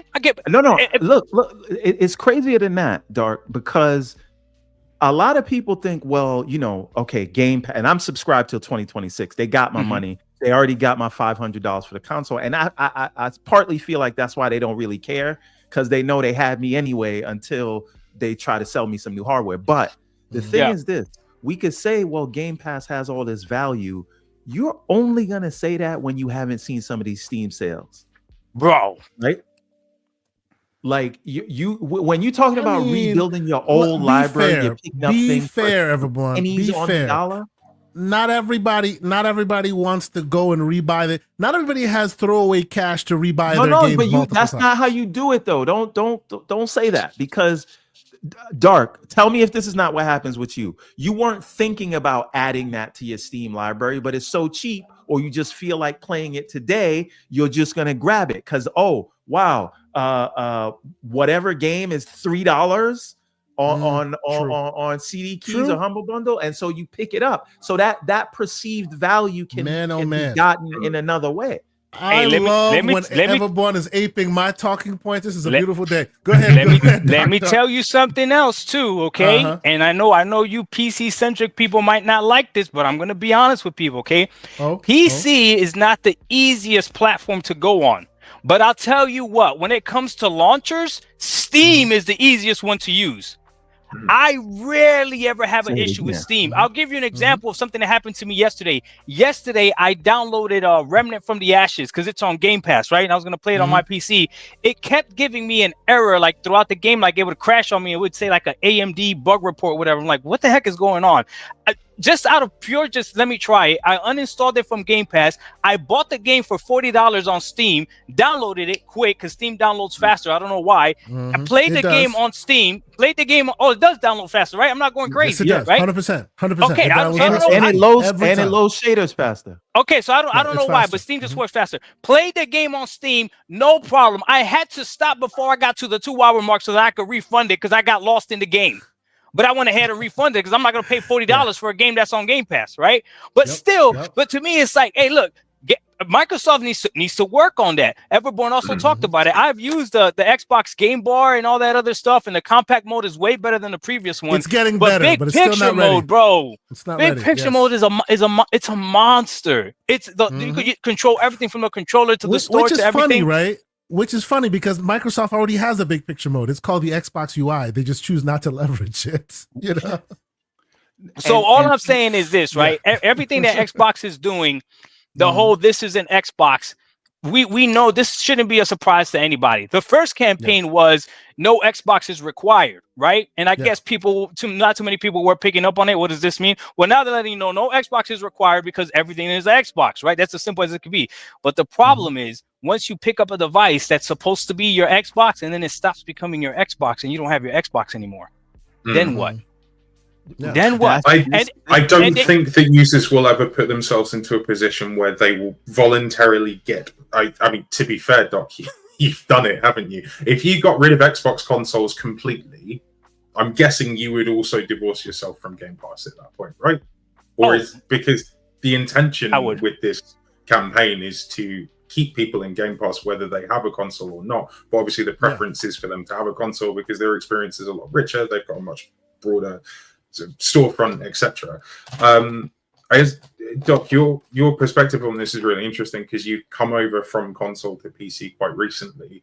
I really appreciate the work that you've done in terms of talking about what that experience is. All his like PC rants. It's been great. It's been great. I really destroyed like for it though, man. They killing me, bro. They hate my Walmart PC, bro. I'm waiting for K Asante and Everborn to send me a PC. I know they got it. I know they got it. The first thing you should have done was contact me, and I would have told you, don't buy a PC at Walmart, bro. Come on, what are you doing? What are you doing? Leave my Walmart PC alone, man. It's a learning curve, and I think that's the thing that comes with PC absolutely. gaming, because it inherently comes with tinkering and stuff like that. Like, go on. I also want to clarify what me and Doc are talking about. These are easily solvable problems, right? Here's the thing, and Doc, I had the same issue with several games. In Still Wakes the Deep, I had it on Game Pass. The Game Pass version had no upscaling options for like DLSS or anything like that, and there was a bug when you paused it, you would lose control of the thing. And then I looked at it, and the version that was available in Game Pass was behind the version that was available in Steam, which is usually the case. Steam, and it just works. So what message that gives me is I should put up with it because I'm broke and I gotta use Game Pass. Right? That is which is not why that happens, but it's a very valid way to take it as the consumer. You know. So the thing is this. This, right? Microsoft owns Windows. Right, and their games are not launching as well as it is on some third-party software, right? These are fixable problems. Right. These are things that I would prefer. Like my favorite user interface, just the way it looks and the way it operates, is the Xbox user interface. I like it too. And these are not things that Microsoft has to tread new waters to do. They just have to bring it over. Yeah, that's it. That's all you got to do. Give people a big picture mode that they can run on their tablets, they can run on their PCs, and something that just works that seamlessly, and you don't have to figure out the UI. For the record, Tesla is an Xbox. I've actually connected my Xbox controller to the Tesla via the browser and played on Steam on the cloud. So they used to let you run Steam in there because they have. They took it away. They took it away. Yes, they did. Everborn, did you get the Fire Stick? I didn't get the Fire Stick. Okay, Deadly, did you get the Fire Stick?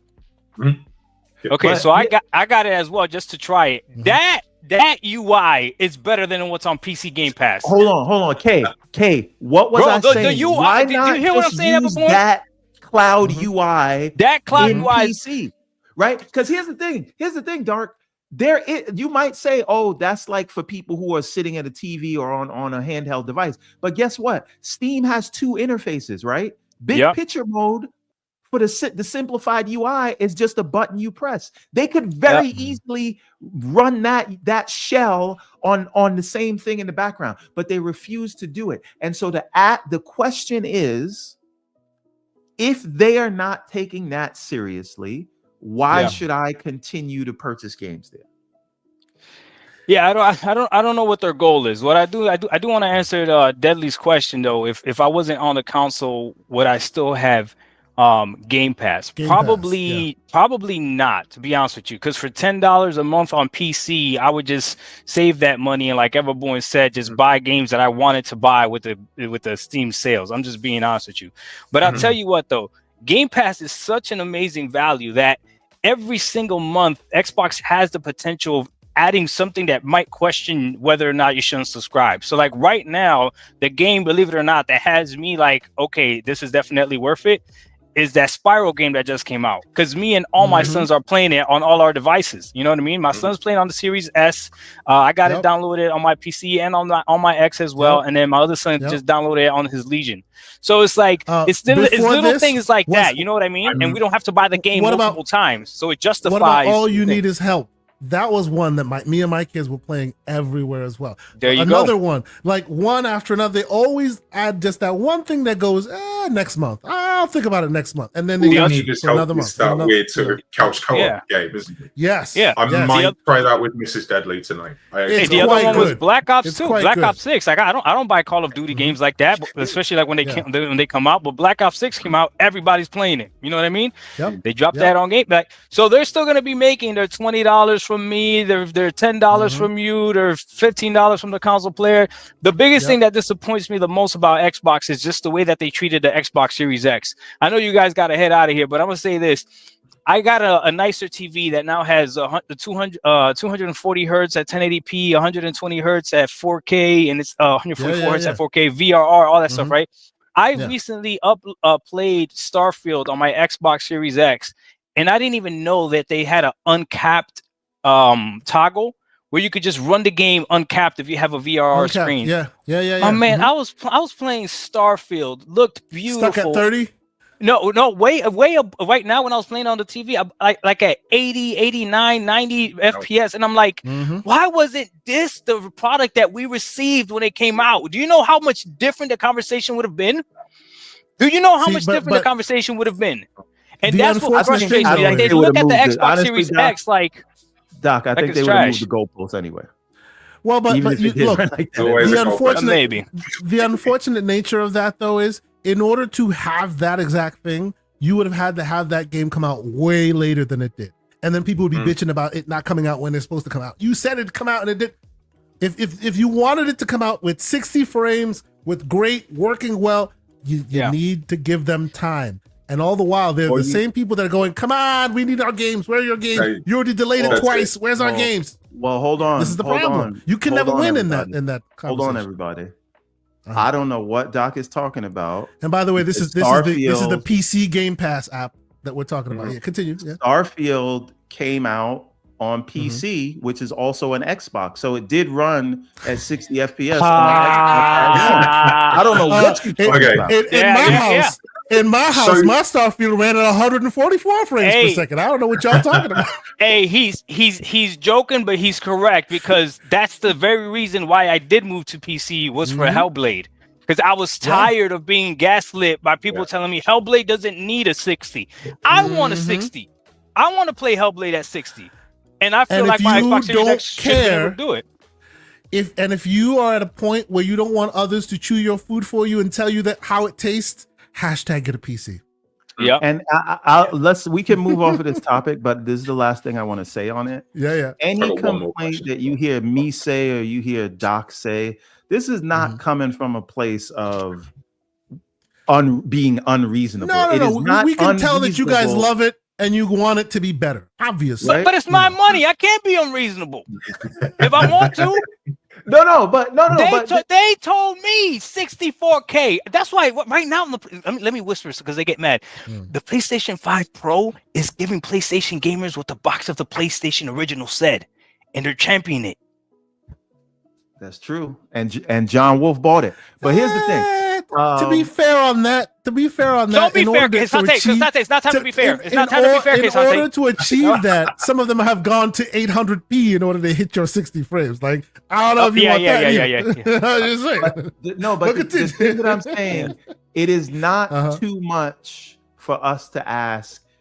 Xbox has the UI. They are moving at a glacial pace, updating their PC app, and they have not solved their entitlement issues yet in terms of what you can buy where. And we want them to fix that. We want to them to give us what they are advertising, and that is coming from a place of actually wanting it to be better, not like the ponies out there that are telling you demand better. Right. We're just saying these are people who use the ecosystem, who have taken the leap and have like go and use the two things, and it'll be like readily apparent. It'll be glaring at where the shortcomings are, and there's seemingly no reason for these things, right? Because even if you talk about the examples of things working in Steam but not working in the Xbox app, like that or upscaling features being missing in the Xbox version of a lot of these apps, when you go and get the same app in the Epic store, it'll just launch.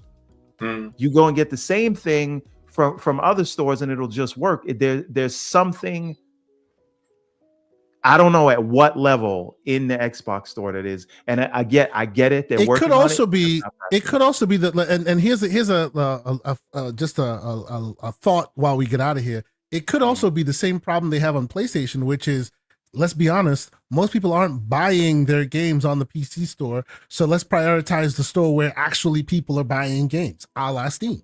So that's why you always get the best version. Oh, I thought you were going to say a la Xbox, but it's but you understand what I'm saying, right? Like, because Xbox gets secondhand stuff because they're not the market leader. It is what it is. We know this, right? Same thing can be said about the PC store. Most people aren't buying their games there, so it's not in their best interest to spend all that time making it shine as bright as it could when people are mostly buying their games on Steam. So why not just prioritize their issues and make sure theirs is the best experience? Bro, I'm so glad you guys are validating me. I really thought that it was just me, that Steam just ran better on my PC. No, I thought it was my Walmart PC. I was like, maybe Walmart PC is better Steam. I don't know. It is a known thing that the back end of the Xbox, at least the PC store, they have not prioritized it as they should. So because of that, your download speeds are way slower than it would be on Steam. You can download the same game on Steam that'll finish twice as fast as the Xbox One will. Yeah, that's crazy. Yes, that's crazy. Yeah. So it is what it is. I honestly think we've had a constructive conversation here, right? There are those who have issues. There are those who are PC mains, those who are console mains. I think we can all agree to the fact of, like, there are certain parts of it where we diverge a little bit, but I think we all agree that they're kind of putting the cart before the horse, right? I think we can all agree to that eventually they'll figure it out, but how many people will they lose while figuring it out? Because you told them today that their Galaxy S24 Ultra is a PC, is an Xbox. They go there and the experience isn't perfect, so now they'll never play there again. Well, right? I will say maybe eventually it'll get good, but by then that person will never go back there because they've already been there and it sucked. I will say it kind of sucks. Yeah, go ahead. If they go and they actually fix the UI, because I prefer that UI, and if they solve these are big issues they got to fix, right? Yeah, I'll fold in a minute and go right back. We know you, man. Frivolous Purchase Saga, bro. We understand. It's cool, B. It's cool. We understand. You're just like John Wolf. You will rail against the PS5 Pro for a month and then go buy one the minute you. No. Well, here's what I won't do, and I promise. Wait, John bought a PS5 Pro? Oh, you're damn right he did. All that talk. No, he didn't. Yes, he did. Yes, he did. He sold 38 I love Doc Doc's edition Xbox controllers. 11. He sold 11 controllers. Why would he do that?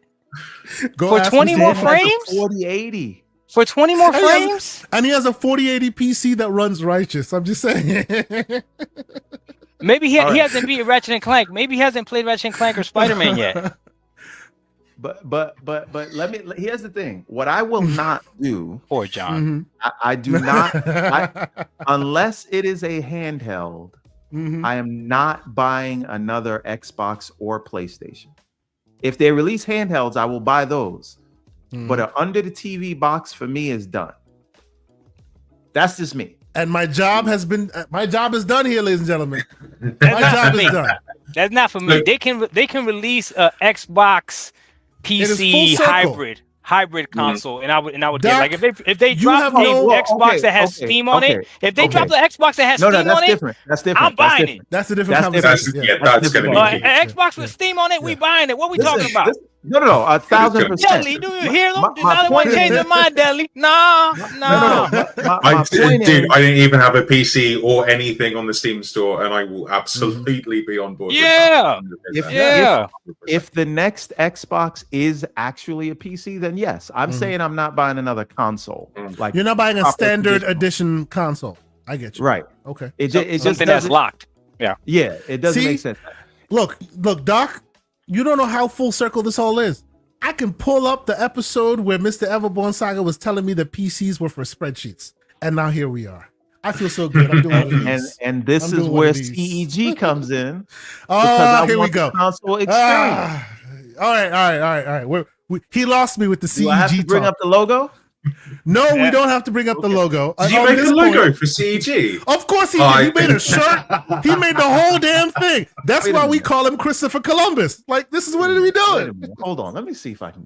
He's going to go get the t-shirt. Go get the t-shirt, man. You see what I'm saying? Hey, this is why we say he's co-opting what exists. This thing didn't need logos. It didn't need t-shirts. We've been here. What are you doing? Okay, Asante, you said on one of the episodes that I was on, you spoke about the power of the PS5 and the Xbox Series X and how they're locked, right? So it's not the box's problem.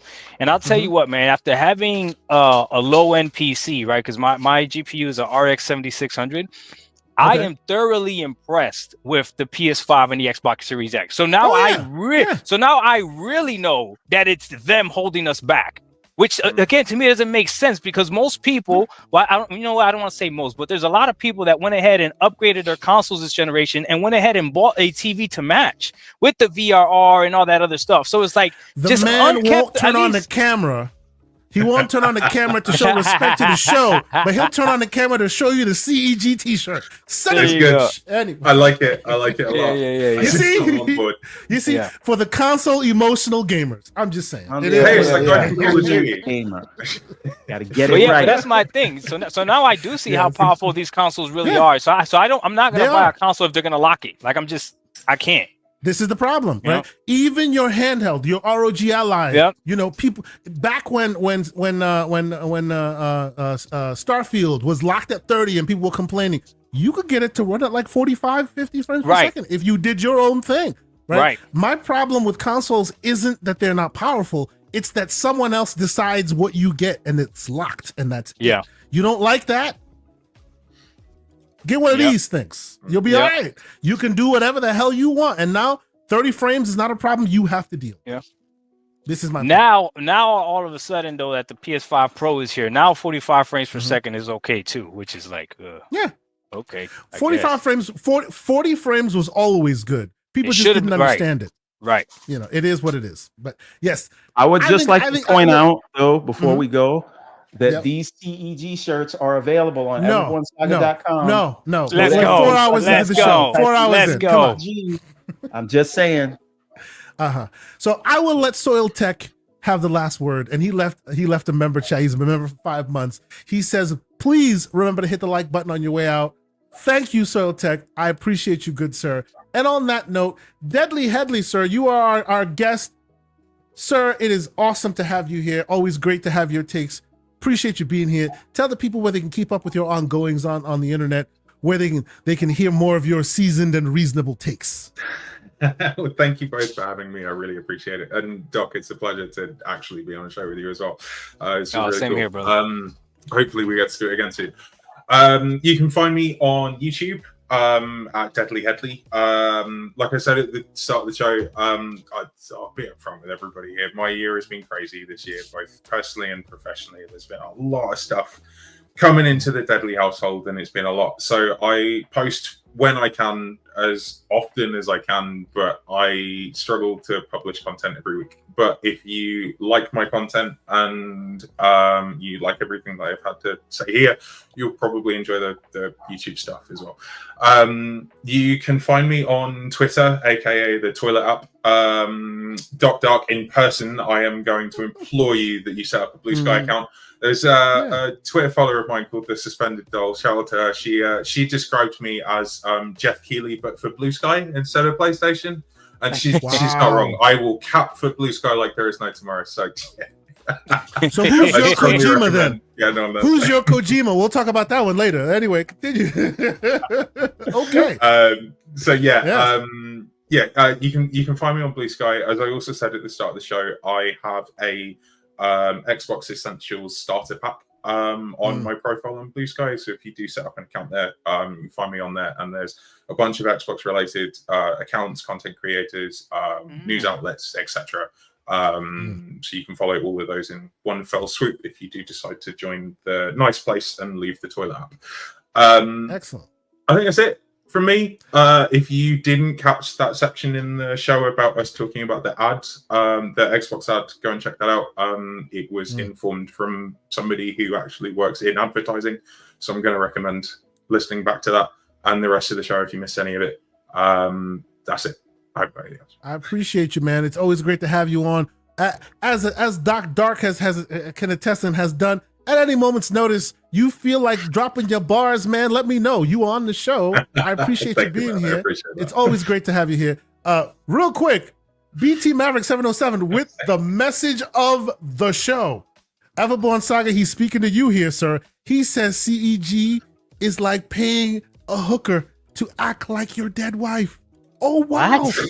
What? Oh, wow. Wow. Holy crap. Holy, sir. Slow clap, sir. Penguin finale. Hey. No spoilers. There'll be no spoilers. Stop it. Don't ever born Saga the Penguin show, man. Come on. Stop that. If you know, you know. And of course, out of nowhere, just had to jump in and drop his bars, and we appreciate him. Doc Dark, the man with the levels. Sir, we appreciate you being here. Tell the people where they can keep up with your ongoing, sir. Oh, I appreciate that. You guys know Doc Dark 1985 is my handle on everything, on X, YouTube, Twitch, Steam. Christmas is about to come up. Go to my Steam, look at my wish list, hook me up. No, I'm messing with y'all. Xbox as well. I do have PlayStation too, but I'm really not on PlayStation like that. But yeah, I've just been enjoying gaming. I've been loving this journey from console to PC, and I'm trying to be as honest as I can, expecting the backlash that I've been getting, which I'm telling you right now, man, PC gamers, some of y'all are crazy mean, bro. Like, if you don't understand something, they come at you hard. I don't stand with gatekeeper PC gamers. I don't stand with them.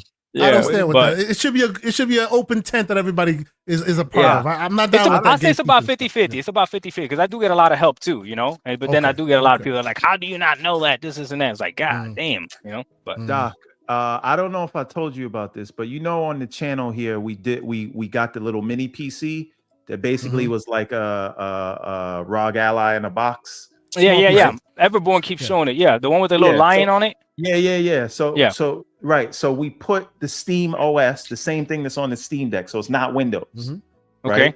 We put Steam Linux OS on it. It's Linux in the background. Yeah, but it looks like a console UI as soon as you turn it on. All console. Right. That's it. And it has all the functionality of a console. It turns on and off the TV. You press your controller, it wakes it up. There is no having to deal with signing into Windows at all, because if you've used the Steam Deck, you know what I'm talking about. Yeah. Right? It's just that UI, and it has a little bit more power than the ROG Ally because it's always plugged in. You know how you could go in turbo mode with the ROG Ally? Think about always being in turbo mode. That's around the Mr. Everborn Saga. And that is around $500. Let me use what you're saying here and do a little ad and say, You can go to the gamingcircle.com site, and then right there, check out that CEG Steam box for the living room setup. It goes through the entire process, and when you're done, we even play some Cyberpunk 2077. just to show you it's working. At over 60 frames a second. Over 60 frames. Small box under your TV, plugs in the same way you'd plug in a console, HDMI and a power, and then you use one of these to control it. But if you do that with that, I should be able to do that with my PC too, right? Sure, absolutely you can. If you want to get rid of Windows, you just have to wipe Bazite. You have to get Windows off of it. Yes. Yeah. And you can dual boot also, but that kind of defeats the purpose. This was supposed to be a console straight up, no Windows in the way. So I do give up being able to play Game Pass and Windows stuff. It's only going to play what you can play on your Steam Deck, but that's most everything that's in Steam. So this is just like completely limiting yourself to the Steam ecosystem, which gives you. Okay. But if that box is meant for your gaming purpose and that's all you want there for, it might be your use case. It might work well. It might work well. It might work well. I'm gonna have to check it out. That's awesome. Yeah, check it out. That's what I got. If you need any tips, you know where to find us. Mr. Everborn Saga, sir, how about you? Besides the everbornsaga.com, where can we find you this week? What else will you be doing? No, just go to the everbornsaga.com and I'm gonna put the link for the CEG t-shirts in the chat again. Everybody check those out. We got the CEG t-shirts and we got the Charge Them More t-shirts. I'm just saying. And the Charge Them More are discounted from $69.99 down to $20. They're discounted to $20. Well done. Charge them more. That's crazy. They should be $700 and then discounted to $30. I might have to change that price. Oh, I know who y'all talking about. I know who y'all talking about. They gonna get mad. They gonna get mad. It's equivalent to a 4090. Stop it. It's the same thing. It's the same thing. This podcast is not going to be 5 hours, Doc. We're not going there. Okay. It's a 4070 then. It's equivalent to a 4070.